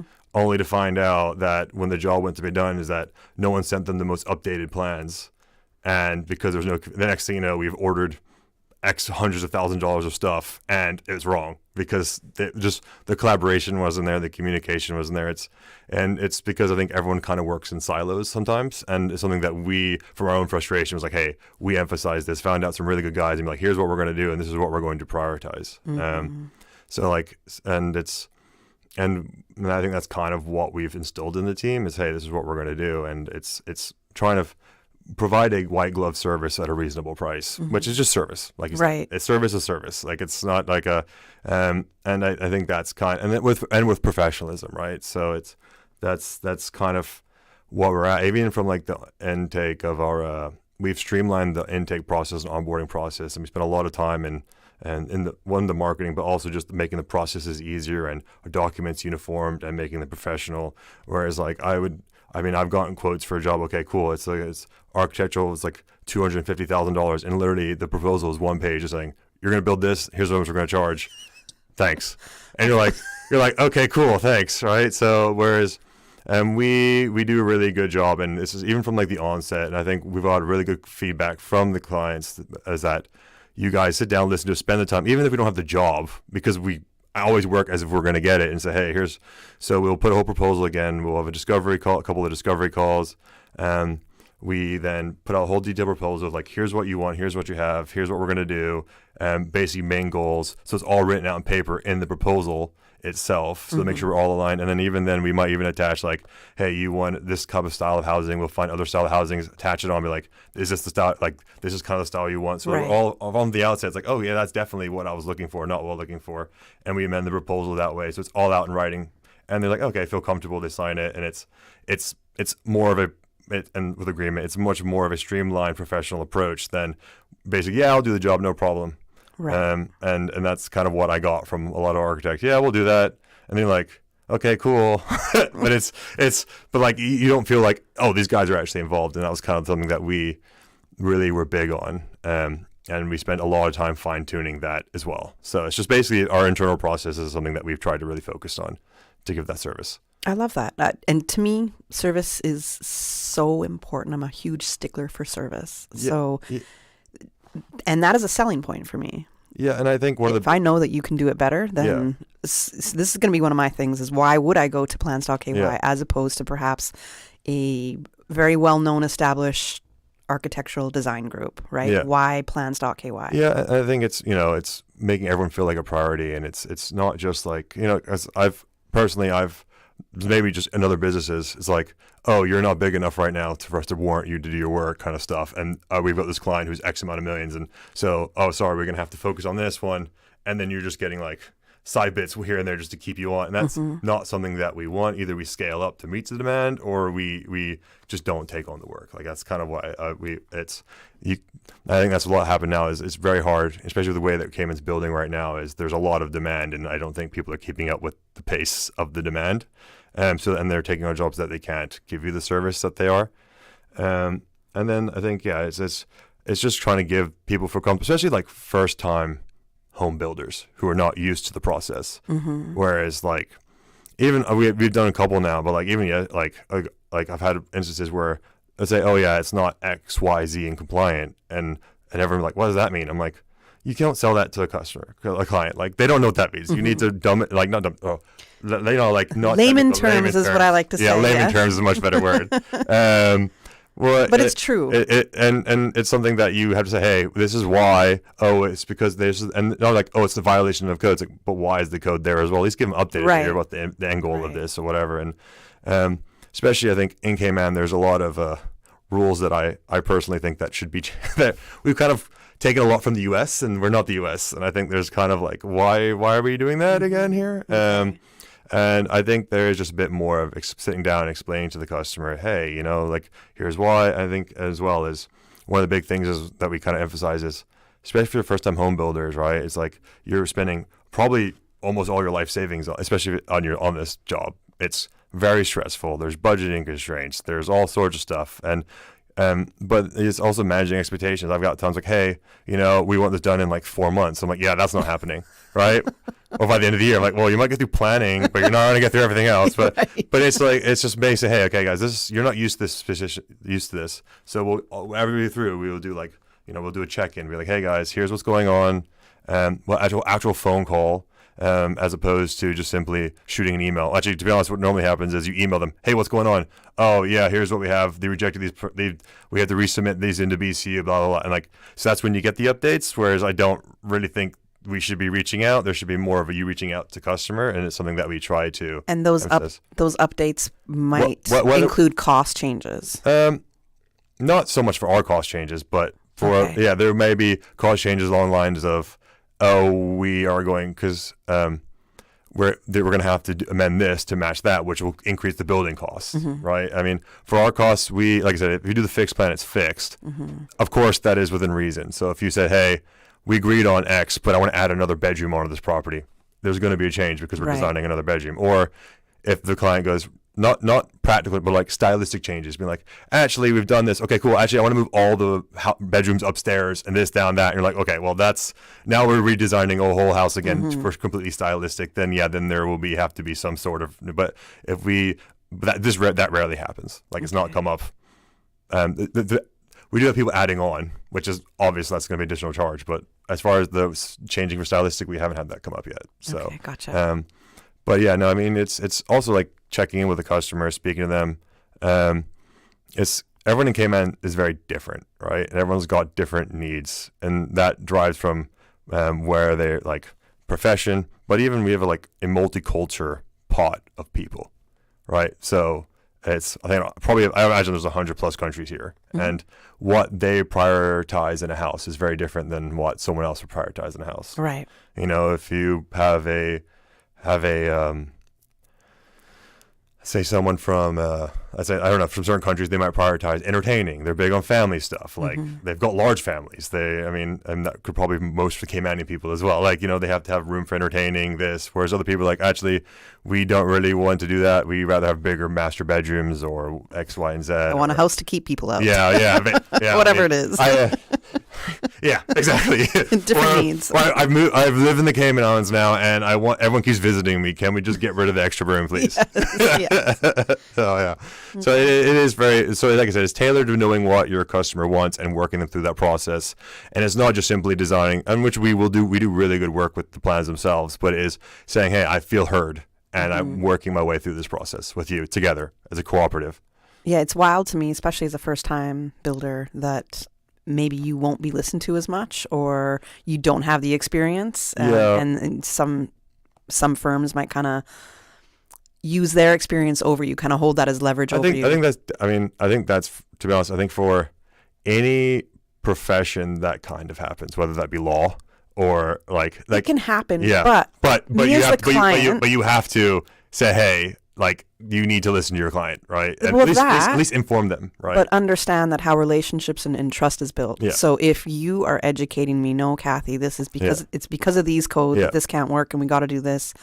I'm now going to trust you because you're in a sense that kind of thought leader, but explaining it to me and not just kind of brushing it over me. And it's very important as well. Just accept it, because right? we've had this instance where we're like, you can't do that because of X, Y, and Z code, and the lady go, and then we've had someone go, that's fine, she'll submit it. I'm like, but it's not going to get approved. Like, yeah, go ahead and submit it. We're like, okay, we're just going to let you know. Like, it's important to be like, hey, here's what's happening. Yeah. These manage expectations. Here's why. So from these on our side and their side, like, this is what's going to happen. But we'll give it a shot if you think it's going to. And if it works, we're happy. But if it's not, like, this is what we recommend. And it's like I said, it's working in tandem. And I think it's something that in our experience has not been done. So to me, what stood out in our conversation, one of your primary differentiators between other similar companies is that it's that kind of white glove service. Yes. So you're gonna get great service all throughout.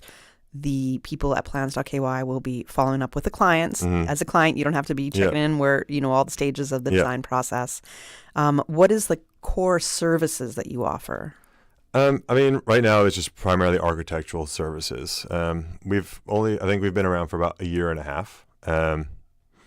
It's about a year and a half now. So we're looking to grow further in the future, but for now, that's kind of where we're limiting it at for now. Okay.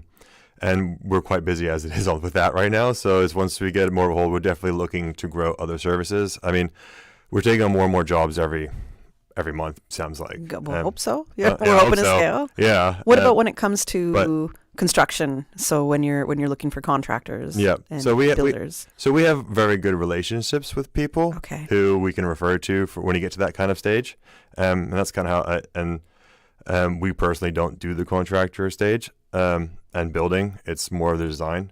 But no, we have great relationships with structural engineers here, and for the design part, but also for contractors. And if you need or even just like a project manager for who just want to hire someone to deal with all for you, we have that as well. So, but it's like I said, in Cayman, it's especially for building. There's a lot of moving parts. There's a lot of different. This person does the fire alarm. This one's an emergency alarm. This one does AC. This one does electricians. Like, you've got like probably so many different companies working on site that it's important to, like you said, collaborate and have those good relationships with people that you can trust, right? And I think we've worked really hard with who we have currently, but then that doesn't mean we're not open to working with other people. I think that was another, which it makes things more difficult. I mean, that's one of the issues I had, and I think honestly it comes down to that. There's a lot of work out there. It was that I remember one time I went and asked for an architect, and he was like, "Yeah, but we only use these people," and I'm like, why? So basically, these are easy people we deal with, and they're easy, and that's what we want to use. And I'm like, but I don't. Or kickbacks. Maybe they're getting kickbacks with using those I have no partners. idea. But it was just more like, but they're so busy. Like, yeah, well, it's fine. If you don't want it, it's fine. Right. It's kind of like, that's what it is. I think it is we're just very flexible as well in what we can do, and we're open to work with anyone. But at the same time, it's like deciding of, hey, this is our work, this is their work. You want to use them, that's fine. But like, it's your choice. I want to ask you a question about managing expectations. Yes. Whether you're a first-time builder or you might have a couple developments under your belt. Yeah. When it comes to managing expectations in the design process, what would you want listeners to know? Whether you're first time or you're very experienced. We like to give a timeline of, like I said, we can move as fast as you want. So it depends on client input, etc. but then you hit the governmental wall, which is we can only move as fast as government can go, which is these days is not very fast. But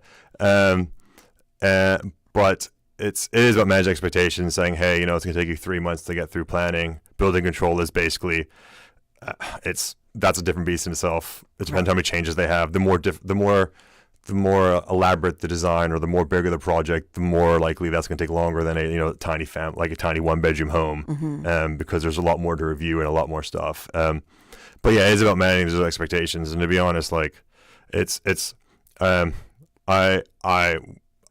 our other businesses, we started building a warehouse, and we started looking to build a warehouse in 2020. We're still building the warehouse, and we only broke ground November of last year, and it's going to took 2.5 years to get approvals and 1 year to build the thing. So that's one. It started from the beginning where we were like buying the lot, and the lot had been subdivided, but we had to wait 8 months for government to give a block and parcel number to purchase the lot. Right, so that delayed it. Like that. That's like it's been divided. It's been approved. It just takes that. It's like I said. Our goal is to make a arduous and tedious process as easy as possible for people, and it is, especially in Cayman now. I'm hoping. I mean, everyone's hoping, because we've got lots of other projects. Everyone I know has got lots of other projects. It's kind of sitting there. I knew someone who even past the building stages. Like I think one very large development here I heard the other day took 9 months to get CO. Which means if you're a developer and I think it was like an $80 million project, and you're paying 6% interest, and you paid another 9 months of 6% interest, that's like millions of dollars. Yeah. And then, so it is very hard to say, hey guys, this is what's happening. Here's what's like that. So it is basically also managing those expectations to what to expect. Like we'll work you through it, but it's here's what's going on currently, and here's what the time around, and it all really depends on what like I said, what their expectations are, and whether first-time builders, 100% is the one who's more like, one, it's time, but also cost. Like the amount of times, like, hey, we want to build a 3,000 square foot house. Our budget is $250,000. Right. And you're like, is time, cost, quality. Yeah, I mean, is it built with sticks? Like, it's especially in Cayman, everything's really, especially in the last 5 years, it's gotten really expensive. And then we, like I said, if that ever gets the case, we know people say, hey, look, if you're really with the cost, we can design and get someone to evaluate or say, hey, how much give you at least estimated cost of what the building is. So yeah, it's definitely it is about managing expectations and giving people realistic goals, right? We don't want to give people, yeah, we'll take it, and then, oh no, they're halfway through a project, and then their budgetary constraints, and so it is like we try to guide them as well on that point, but we are finding that it is just difficult, right? So like we've got and you're trying to make it as easy as possible. That's what I'm saying. A lot of times, like, okay, hey, you guys aren't doing anything. Actually, we are. We just had to go back and forth with BCU for the last 5 months, but they don't see that. So at least it's like, because hey, here's at least an update of what we are doing something. It's important. And communication is important. And also even just the follow up we find. I've had instances where we've been waiting for everything had been approved at BCU, and we were just sitting there and we're like, why hasn't this been approved? It's like they asked us to make a change, and we've been sitting there for 2 months, and it wasn't until this was before plans, and we followed up with the people at the time. It's like, hey, what's going on? Calls them up. Oh, they forgot to assign it to someone at the government, and it was approved the next day. So it's like, it's just that kind of stuff where you have to be on top of the reviewers, on top of everything, which is why I think having the project manager helps. Of course. Because at least say, hey, what's going on? This has been going for 3 weeks now. Hey, it's what's somebody going on? there to move things along. Whereas if you're just trying to design. We got a wrap. Yeah. We got a wrap on our show. That's okay. So if people want to get in touch with you, want to learn more about Plans.KY, how do they do so? Yeah, so I think the easiest way is just go to our website, Plans.KY, as in the name, and just say book a discovery call or meeting, and then then it would just ask you for a brief description of what you're trying to do and where, and the team will digest it and reach out for a discovery call, and then we'll just go from there and work on the onboarding and proposal stages. Is the initial discovery call free? Yeah, absolutely free. Okay, so awesome. All discovery calls are completely free. A good way to start. Yeah. I mean, like I said, we don't want no barrier to entries, and I know some people do, but we don't do that. So no, why? Man, who wants a barrier to entry? Exactly. Right? What kind of company would put that there? Like, okay. All right. Thank you for joining us, letting us know, helping to make the architectural design process a little bit easier for those who are looking to renovate spaces or doing brand new builds, whatever it might be. Check out Plans.KY. Thank you so much, Chris, for joining us this morning on The Buzz. Okay. Everybody have a great Thursday out there. The Buzz is proudly sponsored by Cayman Insurance Center, specializing in property, life, and other lines of insurance products and services. And Kirk Market. Experience a world of choice. And Automotive Art Cayman. Your car, our passion. In a world of monotony comes variety and substance. It's the City Barnaby Cuff on Radio Cayman.